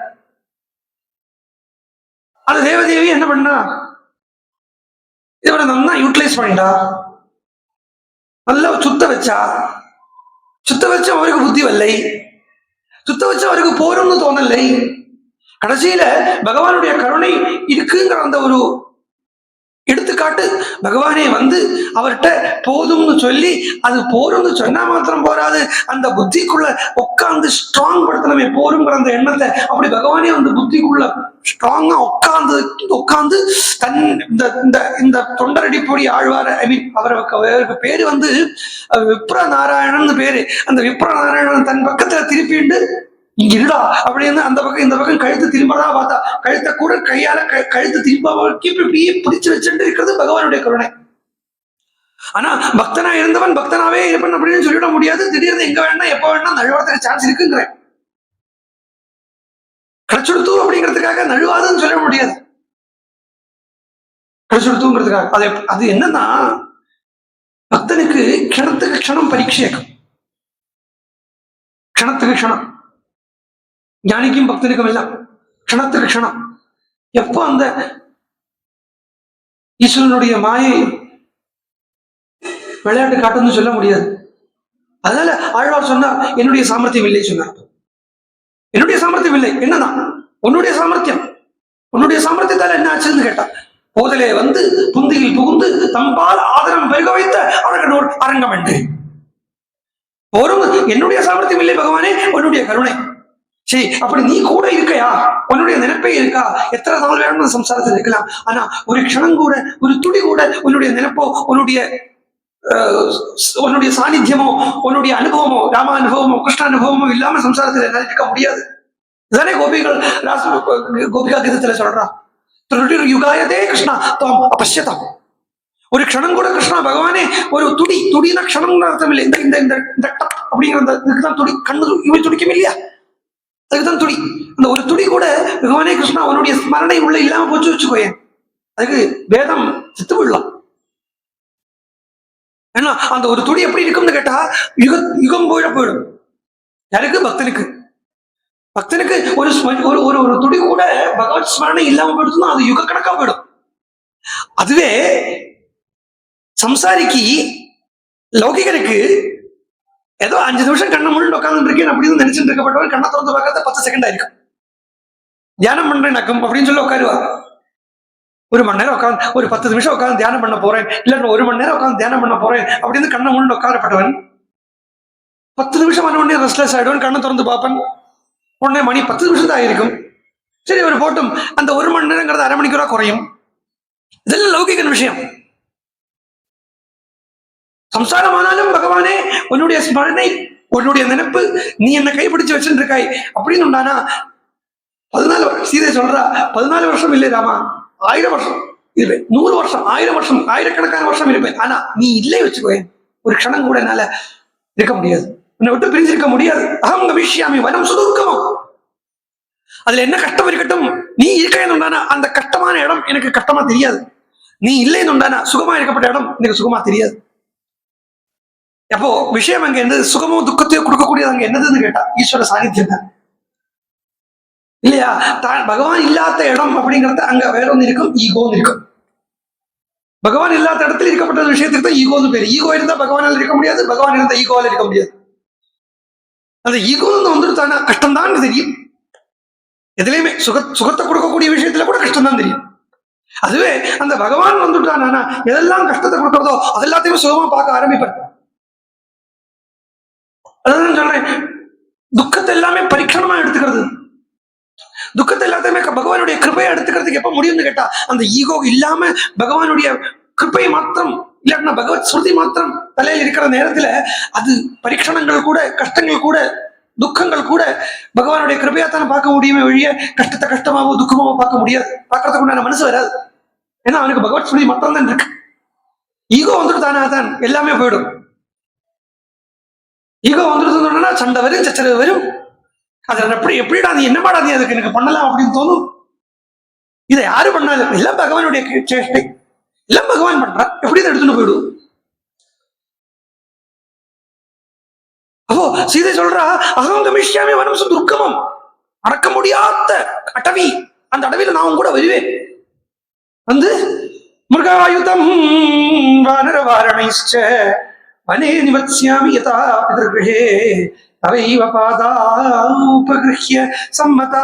ஒரு பெண்ணுக்கு கல்யாணமான பொண்ணுக்கு பாருங்க, அப்பா போனதுக்கு அப்புறமும் சரி, அவளுக்கே 80 வயசு ஆனாலும் சரி, அவளுக்கே 80 வயசு ஆனாலும் சரி, எங்காம் அப்படின்னு அவள் சொல்றது பிறந்தது தானே இருக்கு.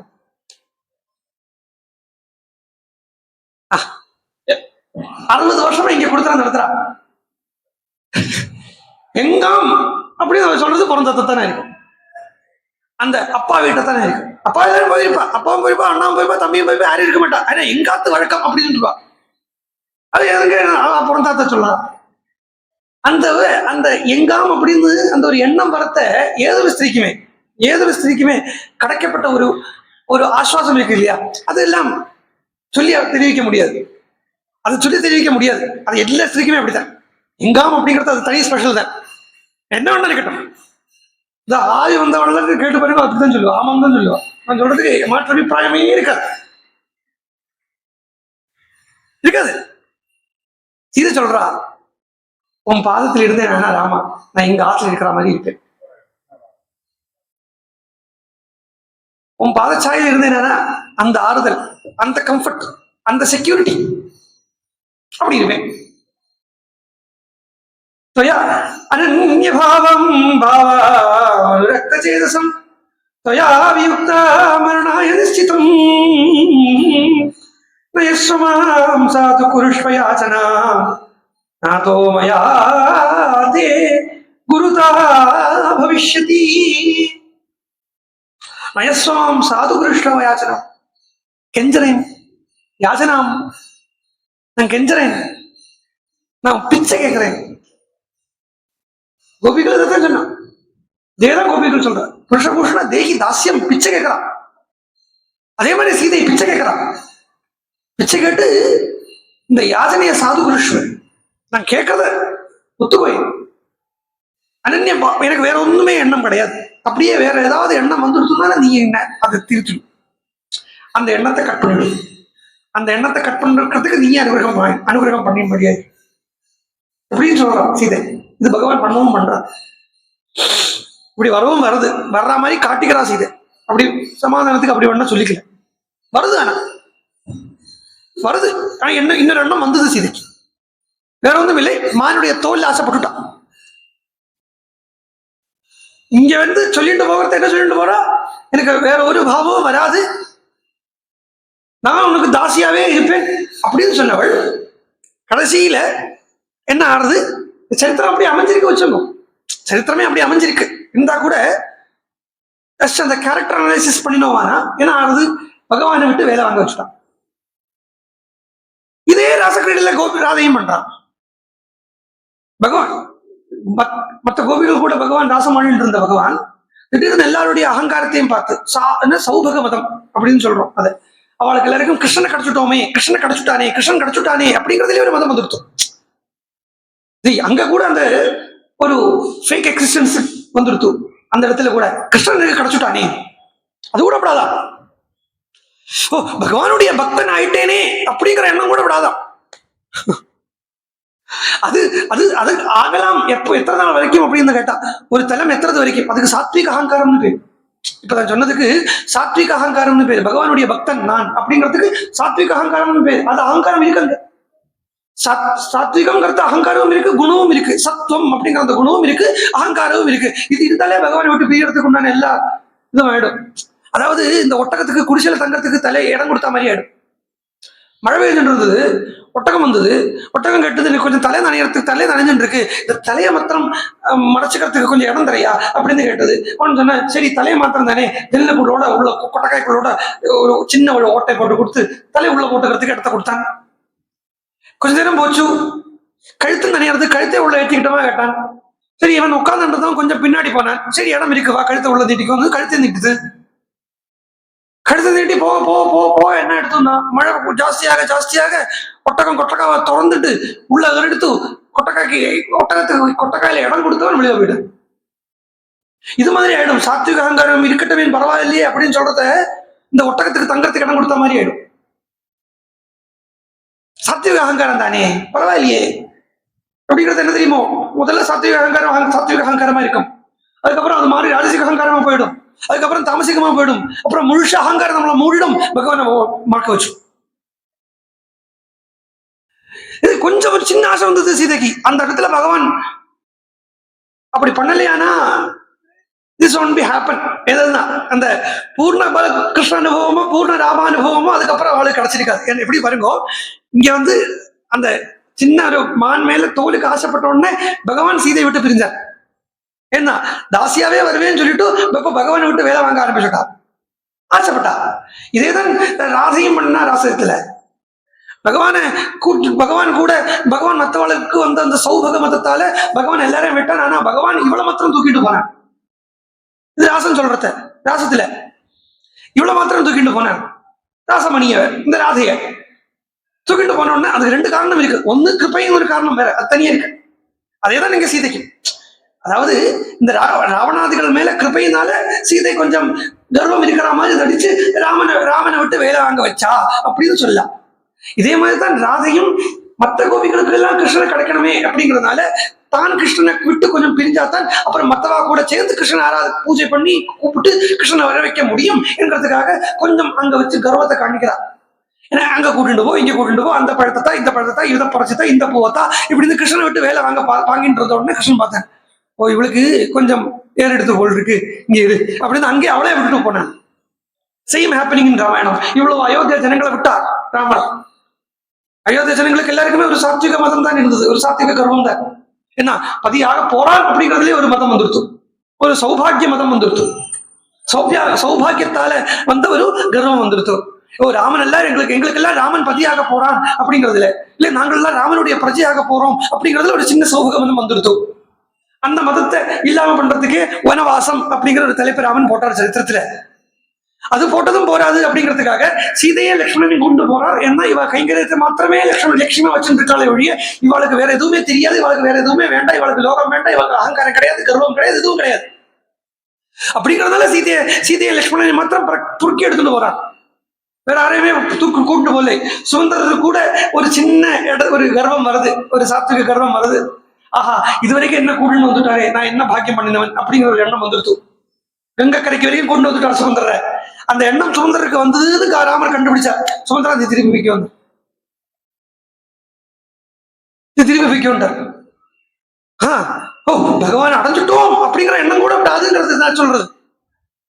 அப்போ அதுக்கப்புறம் என்னன்னா சீதை ராவணாதிகள் மேல் இருந்த கருணையினால சீதை என்ன பண்றா, இப்போ ராமனை கருணாமூர்த்தி அப்படின்னு சொல்றோமானா அந்த கருணை எங்கேருந்து சப்ளை ஆகுறது கேட்டா சீதைக்கு இருந்து சப்ளை ஆகுது. அப்போ அந்த சீதையினுடைய கருணை என்ன பண்ணிட்டு, தனக்கு கிடைச்சது ராவணனுக்கும் கிடைக்கணுமே, தனக்கு கிடைச்சது ராட்சசாளுக்கு எல்லாருக்கும் கிடைக்கணுமே, தனக்கு கிடைச்சது சுக்ரீவனுக்கு கிடைக்கணுமே, தனக்கு கிடைச்சது ஆஞ்சநேயனுக்கு கிடைக்கணுமே இப்படிங்கிற அந்த எண்ணத்தினால, இந்த சீதைக்கு அந்த எண்ணம் இருந்ததுங்கிறதுனால அவள் ஆசைப்படுற மாதிரி நடிச்சா. ஆசைப்படுற மாதிரி நடிச்சு ராமனை மீறதுக்கு போனோடனே ராமன் அவளை விட்டுட்டு போயிட்டாரு. ராமன் அவளை விட்டார். அதுக்கப்புறம் அழறது கிழறது எல்லாமே வேற விஷயம், அதெல்லாம் தனி. அதுக்கெல்லாம் சீதையே இங்க சமாதானம் சொல்ல போறான். இங்க சீதையே சொல்றா, என்னை இழந்து உனக்கு ஒரு துக்கம் வராதுங்கிற சீதை இங்கே சொல்றா. என்ன விட்டாய் அப்படிங்கிறதால உனக்கு ஒரு துக்கம் வராது, ஆனா எனக்கு அதை தாங்கிக்க முடியாது. என்னை விட்டுட்டு நீ இருந்துடுவாய், உனக்கு அதுல துக்கம் கிடையாது. ஏன்னா நீ பூர்ணனா இருக்க, உனக்கு அட்டாச்மெண்ட் இல்லை.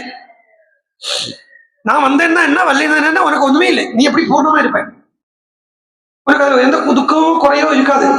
ஆனா என்னால அதை தாங்கிக்க முடியாது. அப்படியும் தாங்கிட்டா. இதுக்கு சரி ராமனை விட்டு உண்டான பிரிவு சீதை ஏன் தாங்கிட்டா? இல்லை ராசத்துல கிருஷ்ணனை விட்டு உண்டான பிரிவை ராதை ஏன் தாங்கிட்டா? அந்த பிரிவை சொல்றத, அந்த விரகத்தை சொல்றத ஜெயதேவர் அஷ்டபதியில சொல்லுவார்.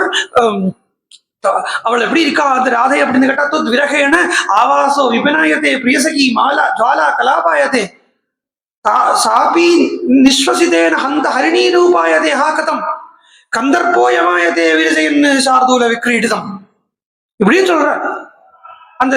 அந்த ராதை கிருஷ்ணனை விட்டு பிரிஞ்ச அந்த பிரிவில் எப்படி இருந்தா அப்படின்னு கேட்டா, ஆவாசோ விபினாயத்தே, காடு எப்படி இருக்குன்னு கேட்டா, வாசஸ்தானம் காடு மாதிரி இருக்கான், கண்ணை கட்டி காட்டுல விட்டா மாதிரி இருக்கு. பிரியசகி மாலா கலாபாயத்தே, அவளுடைய ராதையுடைய சகிகள் எல்லாருமே சுத்தி வந்து இருக்கிற, அவள் அவளுக்கு போட்ட மாலை மாதிரி இருக்கு.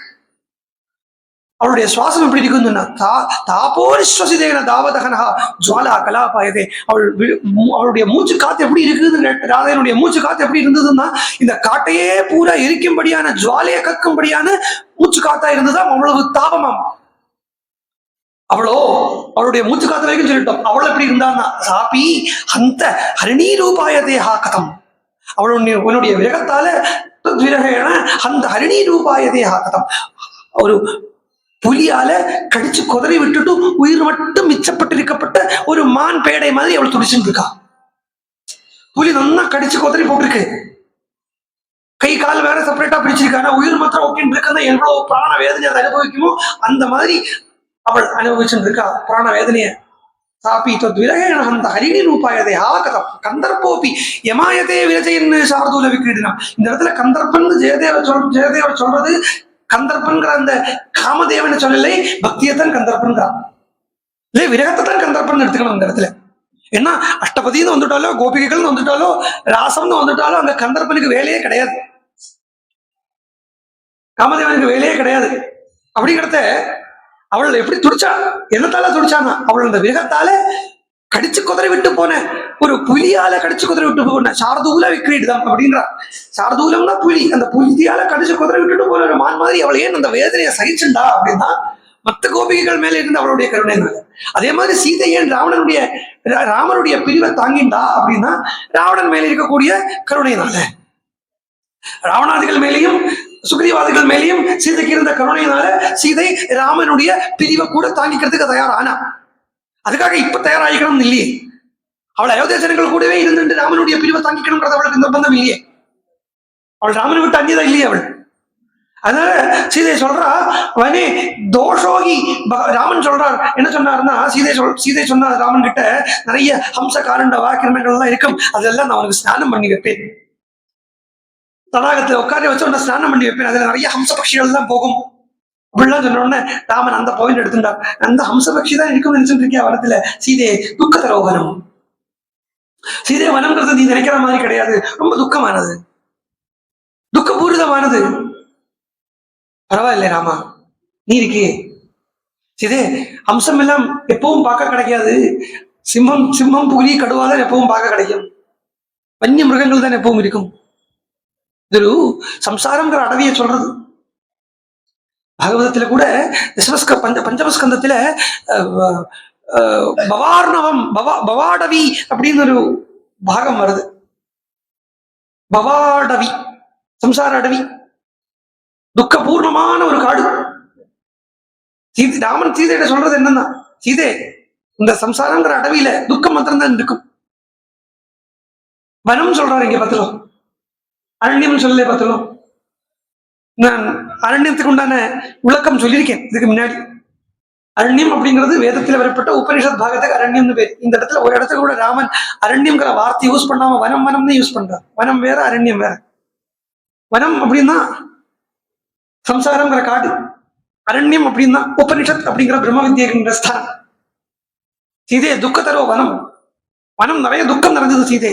சம்சாரம் தான் அப்படித்தானே, என்ன நினைச்சுட்டு இருக்கோம், சுகமும் துக்கமும் மாறி மாறி வந்துட்டு இருக்கு நினைச்சுட்டு இருக்கோம். அப்படி மாறி மாறி ஒரே ப்ரொபோர்ஷனல் எல்லாம் வரல, நிறைய துக்கம் வருது, நடுவில் எங்கேயோ ஒரு சின்ன சுகம் வருது, திரும்பி அந்த சின்ன சுகத்தை அனுபவிச்சு தீர்க்கிறதுக்குள்ளாலே அடுத்த துக்கம் வந்துடுறது. சுகத்தை அனுபவிக்கக்கூடிய சமயம் கம்மியா இருக்கு எல்லாம் சொல்ல போனா. அது யோசிச்சு பாருங்களேன், ராத்திரி தூங்குறது ஏதோ ஒரு சுகத்தை அனுபவிக்கத்தானே அனுபவிக்கிறோம். யாருமே தூங்குறது ஒரு சுகம் அனுபவிக்கத்தான் செய்யறோம். ஆனா அந்த அனுபவிக்கிறது ரொம்ப கம்மியா தெரிகிறது நமக்கு. இப்பதானே படுத்துட்டேன், அதுக்குள்ள 5 மணி ஆயிடுதா, ஏன் அந்த சுகம் போற வேகம் தெரியாது. ஆனா துக்கம் எப்படிடா போகும்னு தள்ளி விட வேண்டியிருக்கும் துக்கத்தை. எங்களதால ராமன் சொன்னார், சீதையை துக்க தர வரும், சதா துக்கம் ந ஜானாமி துக்கமே சதா சுகம் ந ஜானாமி துக்கமே சதாவனம். எப்பவுமே எனக்கு சுகம் மனத்துல தெரியாது சீதே, துக்கமே சதாவனம், துக்கம் தான் இருக்கும், இருந்துட்டே இருக்கும். சிம்ஹானாம்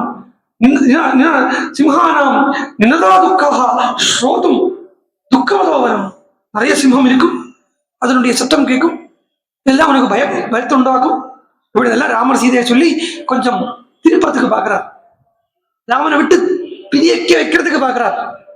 உடனே சீதை இப்போ ஒரு கால் இப்படி சொல்லியிருந்தா வச்சுங்களேன், இப்படி அதெல்லாம் எனக்கு பயம் இல்லை ராமா, எனக்கு என்ன பயம், நான் ஜனகனுடைய பெண்ணா அல்லவா, நான் உன்னுடைய பத்னி அல்லவா, நான் தசரதனுடைய நாட்டுப்பெண் அல்லவா, எனக்கு அதுல எல்லாம் என்ன பயம் இருக்க போறது, நான் கிருத்திரிய ஸ்திரீ அல்லவா, எனக்கு என்ன பயம் வர போறது அப்படின்னு சீதை கேட்டிருந்தானா கண்டிப்பா அவனை போக கொண்டு போயிருக்க மாட்டான். சீதை இங்க என்ன தெரியுமா சொன்னா, நம்ம 2 பேரையும் சேர்ந்து பாக்குறத அபூர்வமான அந்த பிரியத்தை பார்த்து அதுகளுக்கே பிரியம் தானாவே வந்துடும். அதுகள் அந்த ஹிம்சை என்கிற அந்த சுபாவத்தை விட்டு அஹிம்சைக்குள்ள அதுகளே பிரவேசிச்சிடும் அப்படின்னு சொன்னான். ஒரு எப்படின்னா இதுல சீதை ராமன் அப்படிங்கிற அந்த பிரியம் என்கிறது ஒரு ஒரு ஒரு கணவன் மனைவிக்குள்ள இருக்கப்பட்ட ஒரு ரிலேஷன்ஷிப்பை மாத்திரம் பார்க்காமக்கி ஒரு பகவான் ஒரு பக்தை அப்படிங்கிறத பார்த்தேன்னா ஒரு பகவான் பக்திக்கு எப்படி கருணை அனுகிரகம் பண்றான் அப்படிங்கிறதையும் பக்தன் பகவான் கிட்ட எப்படி பக்தி பண்றான் அப்படிங்கிறதையும் பார்க்க பார்க்க பார்க்க பார்க்க லோக சாமானியமா இருக்கப்பட்ட ஜனங்களுக்கு ஒரு பக்தி உண்டு. எந்த காலத்துல வந்த பக்தி மாதிரி தான் சைதன்ய மகாபிரபு காலத்துல வந்த பக்தி மாதிரி. ஒரு ஒரு ஒரு ஒரு ஒரு புயல் அடிச்சது கிட்ட சுமார் ஒரு 500 வருஷத்துக்கு முன்னாடி. அந்த புயல் இன்னைக்கு அடங்கில்லை. உலகம் பூரா அந்த பக்தி ஓங்கின்னு இருக்கு. அது என்னன்னா அவரை பார்த்தாலோ அவரால் பார்க்கப்பட்டாலோ அவரை தொட்டாலோ அவரை தொட்டாலோ அந்த பக்திங்கிறத விட்டுன்றோம் அப்படிங்கிற மாதிரி ஒரு பக்தி இருந்தது. அவரை மகாபிரபுவால தொடப்பட்டாலோ மகாபிரபுவால பார்க்கப்பட்டாலோ எல்லாம் வேண்டாம், மகாபிரபுவனுடைய சங்கல்பத்துல வந்தாலோ பொறுப்பு. ராத்திரி உட்கார்ந்து ராத்திரி தான் பஜனை, அந்த ராத்திரி பஜனை கதவு பூட்டிட்டு பண்ணப்பட்ட பஜனை. அங்க இந்த சைதன்ய மகாபிரபுனுடைய சத்சங்கத்துல ராத்திரி கதவு குத்தி போட்டுட்டு தான் பஜனை. அந்த பஜனையில அந்த பாவஸ்திதியில அந்த பாவ சமாதியில மகாபிரபு ஒரு பேரை கூப்பிடுவார். அப்பப்போ இது அப்பப்போ நடக்கும். ஈஸ்வரன் ஒரு பேரை கூப்பிடுவார் அந்த சமாதி ஸ்திதியில. அவ அடுத்த நாளைக்கு வந்துருவா. இவர் கூப்பிட்டு பண்ண முடிச்சான் கரெக்டா அவ அடுத்த நாளைக்கு வந்துருவா. யாரும் போய் சொல்றதுக்கு ஒண்ணுமே இல்லை. என்ன சொல்றதுக்கு யாருக்கும் ஞாபகம் நினைவே கிடையாது. இப்போ ஸ்ரீவாச பண்டிதர் அப்படின்னு மகாபிரபுவோட சித்தப்பா ஆக்சுவலா அவர் கூட அவரும் இந்த சத்சங்கத்தில் ஒருத்தர். இப்படி இவர் ஸ்ரீவாச பண்டிதருக்கோ இல்லை அவர் மகாபிரபுவனுடைய சிஷ்யாலான ரூப கோஸ்வாமிக்கோ அப்ப அந்த சமயத்துல இல்லை வச்சுங்கோ அந்த மகாபிரபுவனுடைய சகாக்களுக்கோ இவ எல்லாருக்கும் நினைவே இருக்காது அங்க போய் சொல்றதுக்கு. அவள்கிட்ட போய் இப்படி உங்க பேரை கூப்பிட்டார் அப்படின்னு சொல்றதுக்கு அவளுக்கு அந்த நினைவே இருக்காது. ஒரு ஸ்லோகம் எடுத்து பாகவதத்துல இருந்து ஒரு ஸ்லோகத்துல பாதி கூட போகாது. அதுக்குள்ளாலே அங்க இருக்கப்பட்ட பூர்ணா முழுஷமா சமாதி ஸ்திதியில இருந்திருப்பான். தன்னை மறந்துருப்பான். ஒரே ஒரு வார்த்தை போரும் மிருகாபீடம் அப்படிங்கிற அந்த ஒரு வார்த்தையை வச்சு அந்த பாவத்துக்கு போயிடுவான். நடவர பபு அப்படிங்கிற ஒரு வார்த்தையை வச்சு அடுத்த ஒரு குரூப் அந்த பாவத்துக்கு போயிடுவான். இப்படி ஒரு ஆச்சரியமான ஒரு சத்சங்கம் மகாபிரபுவோட சத்சங்கம். அதுல அந்த அலை அடிக்கிறத என்னன்னா ஜகாயி மதாயி போன்ற திருடாளர்களுக்கு கூட அந்த ரவுடிகளுக்கு கூட இன்ஃபேக்ட் சொல்ல போனா ஹிருதயத்துல ஈரமில்லாத நெஞ்சு கல்லு மாதிரி இருக்கக்கூடிய நெஞ்சு ஹிருதயத்தோடு இருக்கக்கூடியவாளுக்கு கூட பக்தி வந்தது அப்படின்னு இருக்கிறதுக்கு காரணம் என்னதான் வேற ஒன்றும் இல்லை. இவர் பண்ணின பக்தி தானே ஒழிய இவர் ஆர்த்தமே பிரச்சாரம் பண்ணலை. பக்தியை மகாபிரபு பக்தியை பிரச்சாரம் பண்ணலை. மகாபிரபு நாமத்தை மட்டும்தான் பிரச்சாரம் பண்ணார். பக்தியை பிரச்சாரம் பண்ணலை. பக்தியை பண்ணி காட்டினார். அந்த பக்தியை பண்ணி காட்டினதனுடைய எஃபெக்ட் ஜகாய மகாய்க்கு வரைக்கும் வந்தது. ஜகாய மகாய்க்கு வரைக்கும் வந்தது. திருடாளுக்கு கூட வந்தது. ரவுடிகளுக்கு வந்தது. அஜ்ஞானிகளுக்கு வந்தது. அந்த பக்தி வந்தது. எப்படி வந்ததுன்னா பக்தன் பகவான் கிட்ட உருகிறத பார்த்து வந்தது. அதே மாதிரி சீதை சொல்றா, நீயும் நானும் மனத்தில் இருந்தோமானா நான் உங்ககிட்ட பண்ற பக்தியும் நீ என்கிட்ட பண்ணக்கூடிய அனுகிரகமும் பார்த்து வன்னிய மிருகங்கள் இருக்கே, அதாவது இந்த காட்டில் இருக்கக்கூடிய ஹிம்சை பண்ணக்கூடிய மிருகங்கள் இருக்கே, அதுகளுக்கு கூட ஹிருதயத்துல ஒரு ஆர்திரத்தை உண்டாயிடும், அழிவு உண்டாயிடும், கருணை உண்டாயிடும், பக்தி உண்டாயிடும். அதனால நாமா நீ சொன்னியே அதெல்லாம் எனக்கு தோஷமாகவே தெரிய மாட்டேங்கிறது, எனக்கு அதெல்லாம் குணமாத்தான் தெரியறது. சீதையனுடைய கண்ணுக்கு எதுவுமே தோஷமா தெரியறது இல்லை. சீதையனுடைய கண்ணுக்கு சொல்றா, ஏ त्वया कीर्तिता दे दोषा वने वस्तव्यतां प्रति गुणानित्येव तान् विद्धि तव स्नेह पुरस्कृता अदृष्टपूर्व स्वरूपत्वाद् सर्वे ते तव राघव रूपं दृष्ट्वा अपसर्पो युः तव सर्वे हि बिभ्यति. அதிர்ஷ்டபூர்வமான இந்த ரூபத்தை பார்க்கறதே அதுகளுக்கெல்லாம் ஹிருதயத்துக்குள்ள அந்த ஒரு பக்தி பாவம் வந்துடும். வன்னிய மிருகத்துக்கு கூட வந்துடும் சொல்லிட்டு மேல சொல்ல ஆரம்பிச்சா, நீ எப்படி அப்பானுடைய வாக்க பரிபாலனம் பண்ணணும்னு ஆசைப்படுறியோ அது மாதிரி எங்க ஆத்துல வந்து ஜோதிஷனுடைய வாக்க கூட பரிபாலனம் பண்றதுக்கு நீ பிரயத்தனம் பண்ணுன்னு. சீதை சின்ன குழந்தைய இருந்தோம்னா ஒரு கதை சொல்றா, ஒரு ஜோசியன் வந்தாராம் சீதைக்கு தாத்துக்கு. அதுக்கு ஜோதிஷம் வந்து சீத்திட்டு சொன்னானா, அம்மா நீ இவ்வளவு நல்ல பொண்ணை கை பார்த்து சொன்னானா, இது மாதிரி இவ்வளவு நல்ல இடத்துல கல்யாணம் பண்ணி போவள், ராஜ குடும்பத்துல கல்யாணம் பண்ணி போவள், ஆனா இவளுக்கு வனவாசத்துக்கு யோகம் இருக்குது அப்படின்னா. உடனே வனவாசம்னு கேட்ட உடனே சீதை ஆஹா சந்தோஷப்பட்டாலாம். ராமன் வந்து வனத்துக்கு போகலாம் அப்படின்னு சொன்ன, வனத்துக்கு போறேன்னு சொன்ன உடனே நம்ம சேர்ந்து போகலாம் அப்படின்னா முதல்ல எடுத்த உடனே. அதனால நீங்க வந்து அப்பா வாக்கு மாத்திரம் பரிபாலனம் பண்றேன் அப்படின்னு நினைச்சுக்காதீங்க. அப்பா வாக்கோட கூட அந்த ஜோதிஷனுடைய வாக்கையும் பரிபாலனம் பண்றதுக்கு முயற்சி பண்ண போகிறா. காலஸ்டாயம் சமுத்பன்னா சத்தியவான் பவதுத்விஜா. அங்க வந்து சொன்னானே அந்த ஜோதிஷனுடைய வாக்க சத்தியம் பண்றதுக்கு உண்டான காலம் இது. என்ன அழைச்சிட்டு போங்க.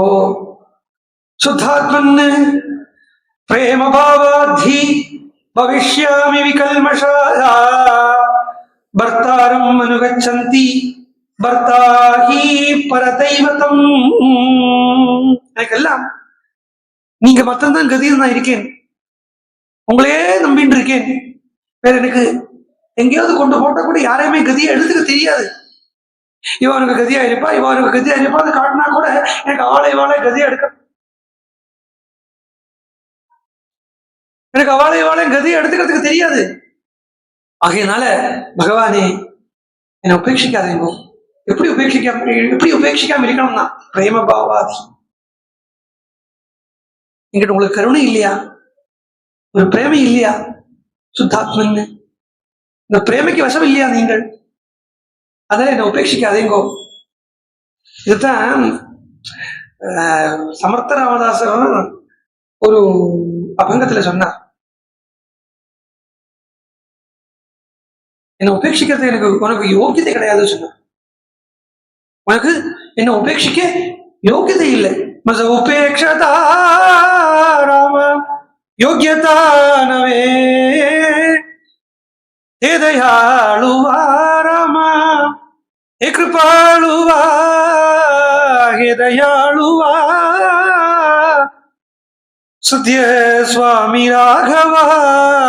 அன்னைக்கெல்லாம் என்கிட்ட என்னை கூட வச்சுட்டு இருந்தேன், சீதே சீதே சீதே அப்படின்னு என்ன விடாம வச்சுட்டு இருந்தேன். இன்னைக்கு மாத்திரம் என்ன உபேட்சிக்கிற பிரதம காமலா ராகிலீசவே.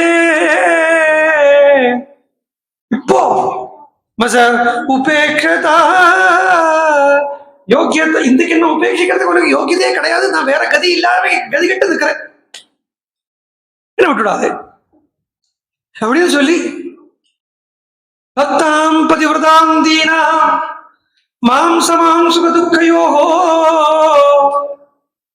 நேதுமர்ஹசி காகுத்ஸா சமான சுக துக்கினி. உனக்கு என்ன உண்டோ அது எனக்கு, உனக்கு என்ன இருக்கோ. அதாவது வைஷ்ணவ சம்பிரதாயத்திலேயே பொதுவாக சொல்றது என்னன்னு கேட்டா, இந்த மரணாந்தர முக்தியை பத்தி சொல்றது வைஷ்ணவ சம்பிரதாயம். மரணத்துக்கு அப்புறம் மோட்சம் அப்படின்னு சொல்றது தப்பு இல்லை, பட் மரணத்துக்கு அப்புறம் மாத்திரம் மோட்சம் இல்லைங்கிறது அத்வைத சம்பிரதாயம். நம்மளோட வைஷ்ணவ சம்பிரதாயம் விசிஷ்டாத்வைத சம்பிரதாயம் எல்லாம் சொல்லி அதை தள்ள முடியாது. அது தள்ளினா அது அத்வைதி இல்லை. ஏதாவது ஒரு சம்பிரதாயத்தை குறைச்சலா சொன்னாலோ கொச்சப்படுத்தி சொன்னாலோ அது அத்வைதியினுடைய லட்சணம் இல்லை. மரணத்துக்கு அப்புறம் மோட்சம் முக்தி அப்படிங்கிறது விசிஷ்டாத்வைத சித்தாந்தம். வைகுண்டத்துக்கு போய் இருக்கிறது அப்படிங்கிறது அதுல அதுவும் சரிதான். அதுல கொஞ்சம் கூட ஒரு மோடிஃபிகேஷன் வருத்தினோம்னா அது அத்வைதத்துக்கும் விரோதம் இல்லாம போயிடும். அதனுடைய அங்க எப்படி இருக்கும்னா மரணத்துக்கு அப்புறம் மோட்சம், இப்பவும் மோட்சம், வாழ்க்கை வாழும்பொழுது முக்தி, மரணாந்தரவும் முக்தி, இப்படி சொல்லிட்டோம்னா எந்த சம்பிரதாயத்தையுமே குறை சொல்ற மாதிரி இருக்காது இல்லையா? அப்போ உனக்கு என்ன உண்டோ எனக்கு அப்படிங்கிறத வைஷ்ணவ சம்பிரதாயத்துல பகவான் பக்தனுக்கு எல்லாம் உண்டு அப்படின்னு சொல்றது வழக்கம். பகவானுக்கு என்னெல்லாம் இருக்கோ அதெல்லாம் பக்தனுக்கு. ரெண்டை தவிர ஒண்ணு, அதாவது சங்கு சக்கரம் கேடம் அவரெல்லாம் எல்லாம் கிடைச்சிடும். அச்சாமல உபாக்கியானத்திலே நீங்க பார்த்தீங்கன்னா பகவத் விஷ்ணு பார்ஷதால் வந்து நிற்கிறத கேயூயம் பரிஷித்தாராக தர்மஜாதி சாசனம் அப்படின்னு யமதூதால் வந்து விஷ்ணு பார்ஷதாள்கிட்ட கேட்கிறா, நீங்கள்லாம் யாரு, பகவானுடைய சாசனத்தை நீங்கள் தடை போடுறதுக்கு உங்களுக்கு என்ன அதிகாரம் இருக்கு? இல்லை யமராஜனுடைய சாசனத்தை தடை போடுறீங்களே, நீங்கள்லாம் யாரு?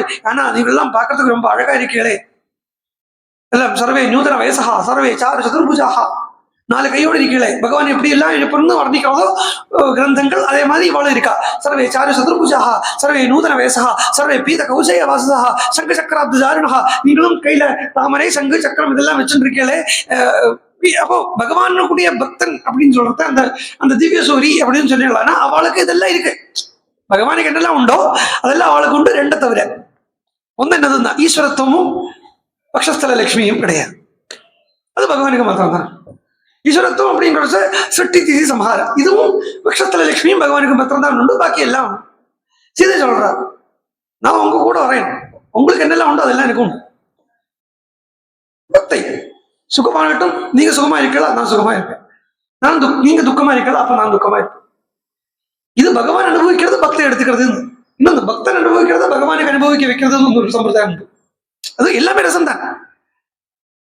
துவைதத்துல, அதாவது மாத்வ சம்பிரதாயத்துல, மாத்வ சம்பிரதாயம் இருக்கு இல்லையா, மாத்வல் இருக்கா இல்லையா, அவள்கிட்ட ஏகாதசி விரதம் கொஞ்சம் விசேஷமான. இப்ப நம்மளால ஏகாதசி விரதம் எடுக்கிறத சுவாமிக்கு நைவேத்தியம் பண்ணுவோம், பகவானுக்கு நைவேத்தியம் பண்ணுவோம். ஒரு மாம்பழமாவது வச்சு நைவேத்தியம் பண்ணுவோம் இல்லையா. மாத்வ சம்பிரதாயத்துல நிர்ஜலமா இருக்கும் பகவானுக்கு கூட. நான் என்னெல்லாம் அனுபவிக்கிறேன்னு அதெல்லாம் உனக்கு. அதே மாதிரி இங்க இருந்தா நீ என்ன அனுபவிக்கிறதல்ல எனக்கு இப்படி சொல்லி ஸ்நாபயந்தீவ காஷ்முஷ்ணைஹி அஸ்ருபிர்நயனாச்சுதைஹி சிந்தயந்தீம் ததா தாம் து நர்தயதும் ஆத்மவான் க்ரோதாவிஷ்டாம் வைதேஹி காகுஸ்தோ பஹ்வசாந்தயத். அப்படி கோபத்தில் இருக்கக்கூடிய சீதை கண்ணீர்ல இருந்து புலப்பெல்லாம் கண்ணீர் ஒலிக்க அவர் மேல் பூரா நயறதான். அப்புறம் கோச்சுட்டு இருக்கலாம். இந்த கோபத்தில் இருக்கக்கூடிய சீதையை ராமன் சமாதானப்படுத்துறாராம். ராமன் என்னெல்லாமோ சொல்லி சமாதானப்படுத்த உடனே சீதை கேட்கிறா, அதுவும் பிரணயத்தால அபிமானத்தால கேட்கிறா. பிரணயாச்ச அபிமானாச்ச பரிசிக்ஷே பராகவும்.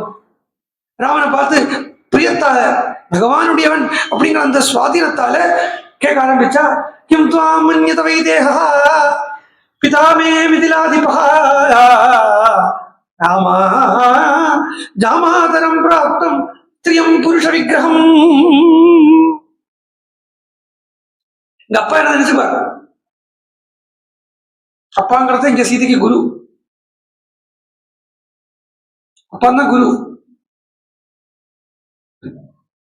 குருவான ஜனக மகாராஜா என்ன நினைச்சுப்பார், என்னதுக்குன்னா ஒன்ன நான் ராமனுக்கு கைப்பிடிச்சு கொடுத்தாச்சு அப்படிங்கிறத, ராமனுக்கு கைப்பிடிச்சு கொடுக்கறதுங்கிறது நாட் பிசிக்கலி, அந்த ஒரு கல்யாணம்ங்கிற அர்த்தத்தில் இல்லை.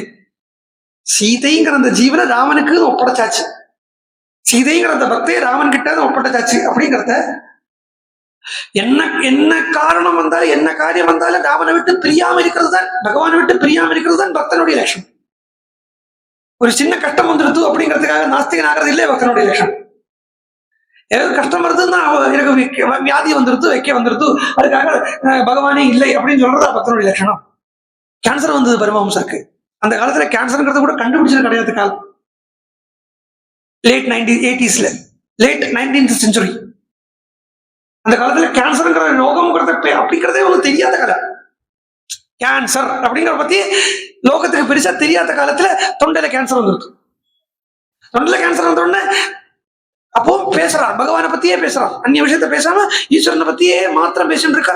வாயிலேருந்து ரத்தம் போறது, பிராண வேதனை வலிக்கிறது, இருமடத்தை கூட ரத்தம் கக்கறான். கபம்ங்கிற மாதிரி எல்லாம் போறது கூட ரத்தம் தான் ஜாஸ்தி போறதே வழிய பிராண வேதனை வேற வலிக்கிறது. பிராண வேதனை வரத்த ஒரு இடத்துல கூட சொல்றாரு அவர், அம்மா வலிக்கிறது அப்படின்னு கூட கத்துறார். வலி தந்துட்டையே அப்படின்னு கத்தல, வலி தந்துட்டையே, ரோகத்தை வெறுத்துக்கிட்டே அப்படிங்கிறது கருத்துல. ரமண மகர்ஷிக்கு தான் இதே மாதிரி தான், அவருக்கும் கடைசியில கேன்சர் தான் வந்தது. ஏன் நான் சமீப காலத்தில் இருந்த மகான்கள் ஞானிகளை பத்தி சொல்றேன்னா, இது ஒன்றும் நமக்கு பண்ண முடியாததோ இருக்க முடியாததோ நிலை இல்லை அப்படிங்கிறதுக்காக, நமக்கு அந்த தைரியம் இல்லை, அதுதான் விஷயம். இப்படி இருக்க முடியுமா அப்படின்னு காண்பிக்கிறதுக்கு தான் சமீப காலத்துல வரைக்கும் அவதார புருஷர் வந்து போயிட்டு இருக்கான். ஆனா புராணத்துல மாத்திரம் இருந்தது வச்சுக்கோங்களேன். இப்ப ராமாயணத்துல மாத்திரமோ இல்ல பாகவதத்துல மாத்திரமோ இந்த மாதிரி கதைகள்லாம் இருந்ததுன்னா அதெல்லாம் அந்த காலம், இதெல்லாம் இந்த காலம் அப்படின்னு சொல்லிடணும். அதெல்லாம் வேற காலம், இதெல்லாம் வேற. இந்த காலத்துல இருந்து எப்படி எல்லாம் இருந்துருக்கு. இப்போ மகாபெரிவாளை பத்தி சொல்றத, மகாபெரிவா அப்படி சன்னியாச தர்மத்தில் இருந்தா அப்படின்னு நம்ம சொல்றத, மத்தவா எல்லாம் அப்படி இல்லையே அப்படிங்கிறத சொல்லுவா. அதெல்லாம் அந்த காலம், இதெல்லாம் இந்த காலம். எந்த காலத்துல காஷாயம். அதுவும் அந்த காலம் இந்த காலம் சொல்றதுக்கு ஒன்றும் பெருசா இல்லவும் இல்லை. மகாபெரிவா இது சித்தியாகி 20-30 வருஷம் தான் ஆகுது, 30-32 வருஷம் ஆகுது. அப்படிங்கிறத இதுக்கு இந்த பகவத் பக்திக்கோ தைரியத்துக்கோ மூக்ஷத்துவத்துக்கோ ஞானத்துக்கோ ஞானியாக இருக்கிறதுக்கோ காலமோ தேசமோ ஒன்றும் நிர்ணயமே கிடையாது. இதெல்லாம் வெறும் ரிலேட்டிவ் ஃபேக்டர்ஸ் தான். டைம், ஸ்பேஸ், நேம், ஃபார்ம் இதெல்லாமே ரிலேட்டிவ் ஃபேக்டர்ஸ் தானே ஒழிய காலதேசம் வந்து ஞானத்துக்கும் பக்திக்கும் ஒரு தடை கிடையாது. எந்த காலத்துல வேணா ஞானியாக இருக்கலாம். ரமண பகவான் கடைசியில அவர்கிட்ட கேட்கறா, கேன்சர் வந்திருக்கு, அவர்கிட்ட கேட்டா வலிக்கலையா பகவானே உங்களுக்கு கேட்கறா. சொன்னார் அவர், யாரு சொன்னா வலிக்கலேன்னு? 1000 தேள் குத்துற மாதிரி கொட்டுற மாதிரி வலிக்கிறது. 1000 தேள் கொட்டுற மாதிரி வலிக்கிறது, உடம்புக்கு வலிக்கிறது. அவ்வளவுதான். எனக்குங்கிறது வலி இல்லை, உடம்பு வலிக்கிறது. வலிச்சுட்டு போட்டோம் பாவம், அதுக்கு அனுபவிக்கணும்னு ஆசை இருக்கு, அனுபவிச்சு. அதனால சீதைங்கிற அந்த ஜீவனை ஜனக மகாராஜா ராமனுக்கு அப்படின்னு ஒப்படைச்சு விட்டுருக்கிறத சீதை எங்க ராமன் சொல்றா, உன் கூட வல்லை அப்படின்னு உண்டான அவ எல்லாம் புருஷால் நின்று இருந்தா கூட அவ எல்லாம் ஸ்திரீக்கு பிராயம் தான்றாமா. இப்படித்தான் எல்லாரும் ராமனை பார்த்து ஸ்திரீன்னு சொல்லலைங்க. ராமனை பார்த்து ஸ்திரீயும் ஆண் வேஷம் போட்டு இருக்கப்பட்ட பெண் அப்படின்னு சீதை சொல்லியிருக்க முடியாது. சீதை இங்க என்ன சொல்றான்னா, உன்னை பின்தொடர்ந்து வரலை அப்படின்னா பக்தன் சொல்லிட்டு இருக்கிறவெல்லாம் பக்தன் இல்லை அப்படின்னா. உனக்காக இருக்கு இல்லையா, அவெல்லாம் வேஷம் போட்டு இருக்கப்பட்ட பக்தான், என்ன பக்த வேஷம் போட்டு இருக்கப்பட்ட பக்தாள் அப்படின்னு சொல்லி சீதை ராமன் சொன்னார். உடனே ராமன் பார்த்தார். கடைசியில சொன்னா எல்லாத்தையும் மீறிட்டு எல்லாத்துக்கும் மேல போய் நின்றுட்டா சீதை. இப்போ சீதை சொல்றா ராமன்ட்ட, இது ஜானன் பராம் பிரீத்தி கச்ச ராம மயா சஹ. வனத்துக்கு தானே போனோம், எங்கூட நீ வா. இது வரைக்கும் என்ன சொல்லிட்டு இருந்தா, உங்கூட நான் வரேன் சொல்லிட்டு இருந்தா. அப்பவும் கூண்டு போற மாதிரி இல்லை. எங்கூட நீ வா, மயா சஹ வா, எங்கூட நீ வா.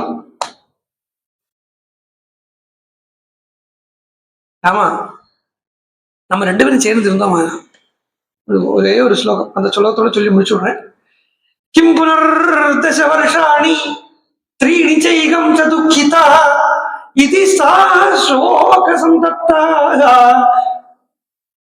இவம் ஹி சகிதும் சோகம் முகூர்த்தமபி நோத்சஹே கிம் புனர்தச வருஷாணி த்ரீணி சைகம் ச துக்கிதா இதி சா சோக சந்தப்தா விலப்ய கருணம் பகு. இந்த ஒரு க்ஷணத்தை உன்னை விட்டு பிரிஞ்சிருக்கணும் அப்படிங்கிற அந்த ஒரு க்ஷணத்தையே என்னால தாங்கிக்க முடிய மாட்டேங்கிறது, அந்த எண்ணத்தையே என்னால தாங்கிக்க முடிய மாட்டேங்கிறது. இப்படி சொல்றா சீதை, உன்னை விட்டு பிரிஞ்சிருக்கணும் அப்படிங்கிற அந்த ஒரு க்ஷணத்தையே என்னால தாங்கிக்க முடிய மாட்டேங்கிறது. கிம் புனஹா, அதுக்கப்புறம் எப்படி நான் 14 வருஷம் அப்படின்னு கேட்கறதுக்கு பியூட்டிஃபுல்லான ஒரு கன்ஸ்ட்ரக்ஷன்ல வால்மீகி பகவான் அந்த ஸ்லோகத்தை கன்ஸ்ட்ரக்ட் பண்ணியிருக்கார். கிம் புனஹா தச வருஷாணி த்ரீணி ச ஏகம் ச துக்கிதா. 10, 3, 1 14 தான். 14 டைரக்டா சொல்றதுக்கு ராமாயணத்துல பல இடங்கள்ல பல ரீதியில பார்க்க முடியும். சதுர் அப்படின்னு சொல்லுவா, சப்த அப்படின்னு சொல்லுவா, நவ பஞ்ச சொல்லுவா.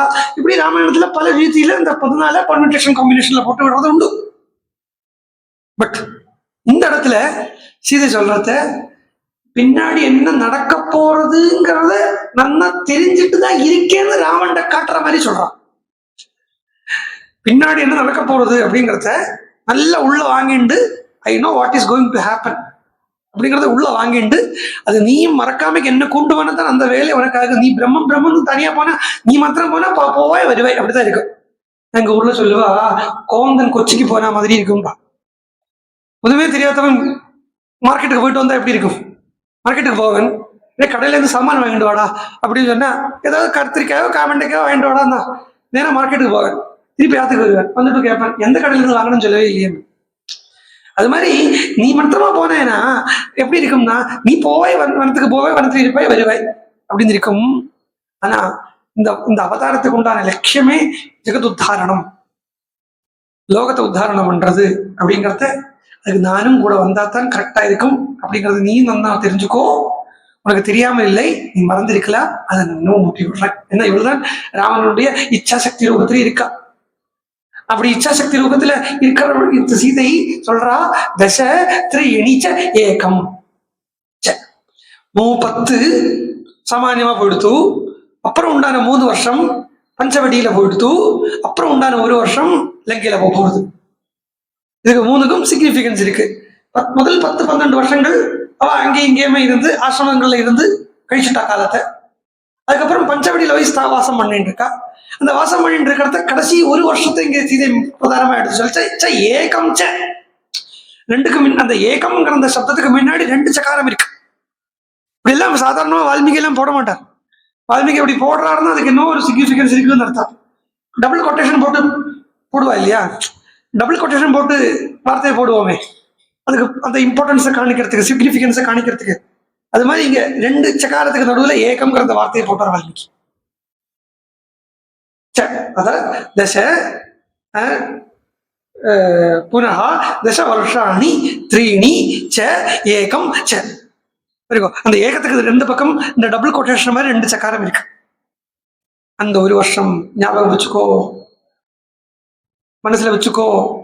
அதுக்கு நான் வந்தா தான் விஷயம் நடக்கும் அப்படிங்கறத மாதிரி சொல்லிக்காம இதெல்லாம் பேசிக்காம பேசிக்கிறது. ராமாயணத்துல பேசினா கூட புரிய மாட்டேங்கிறது இந்த காலத்துல.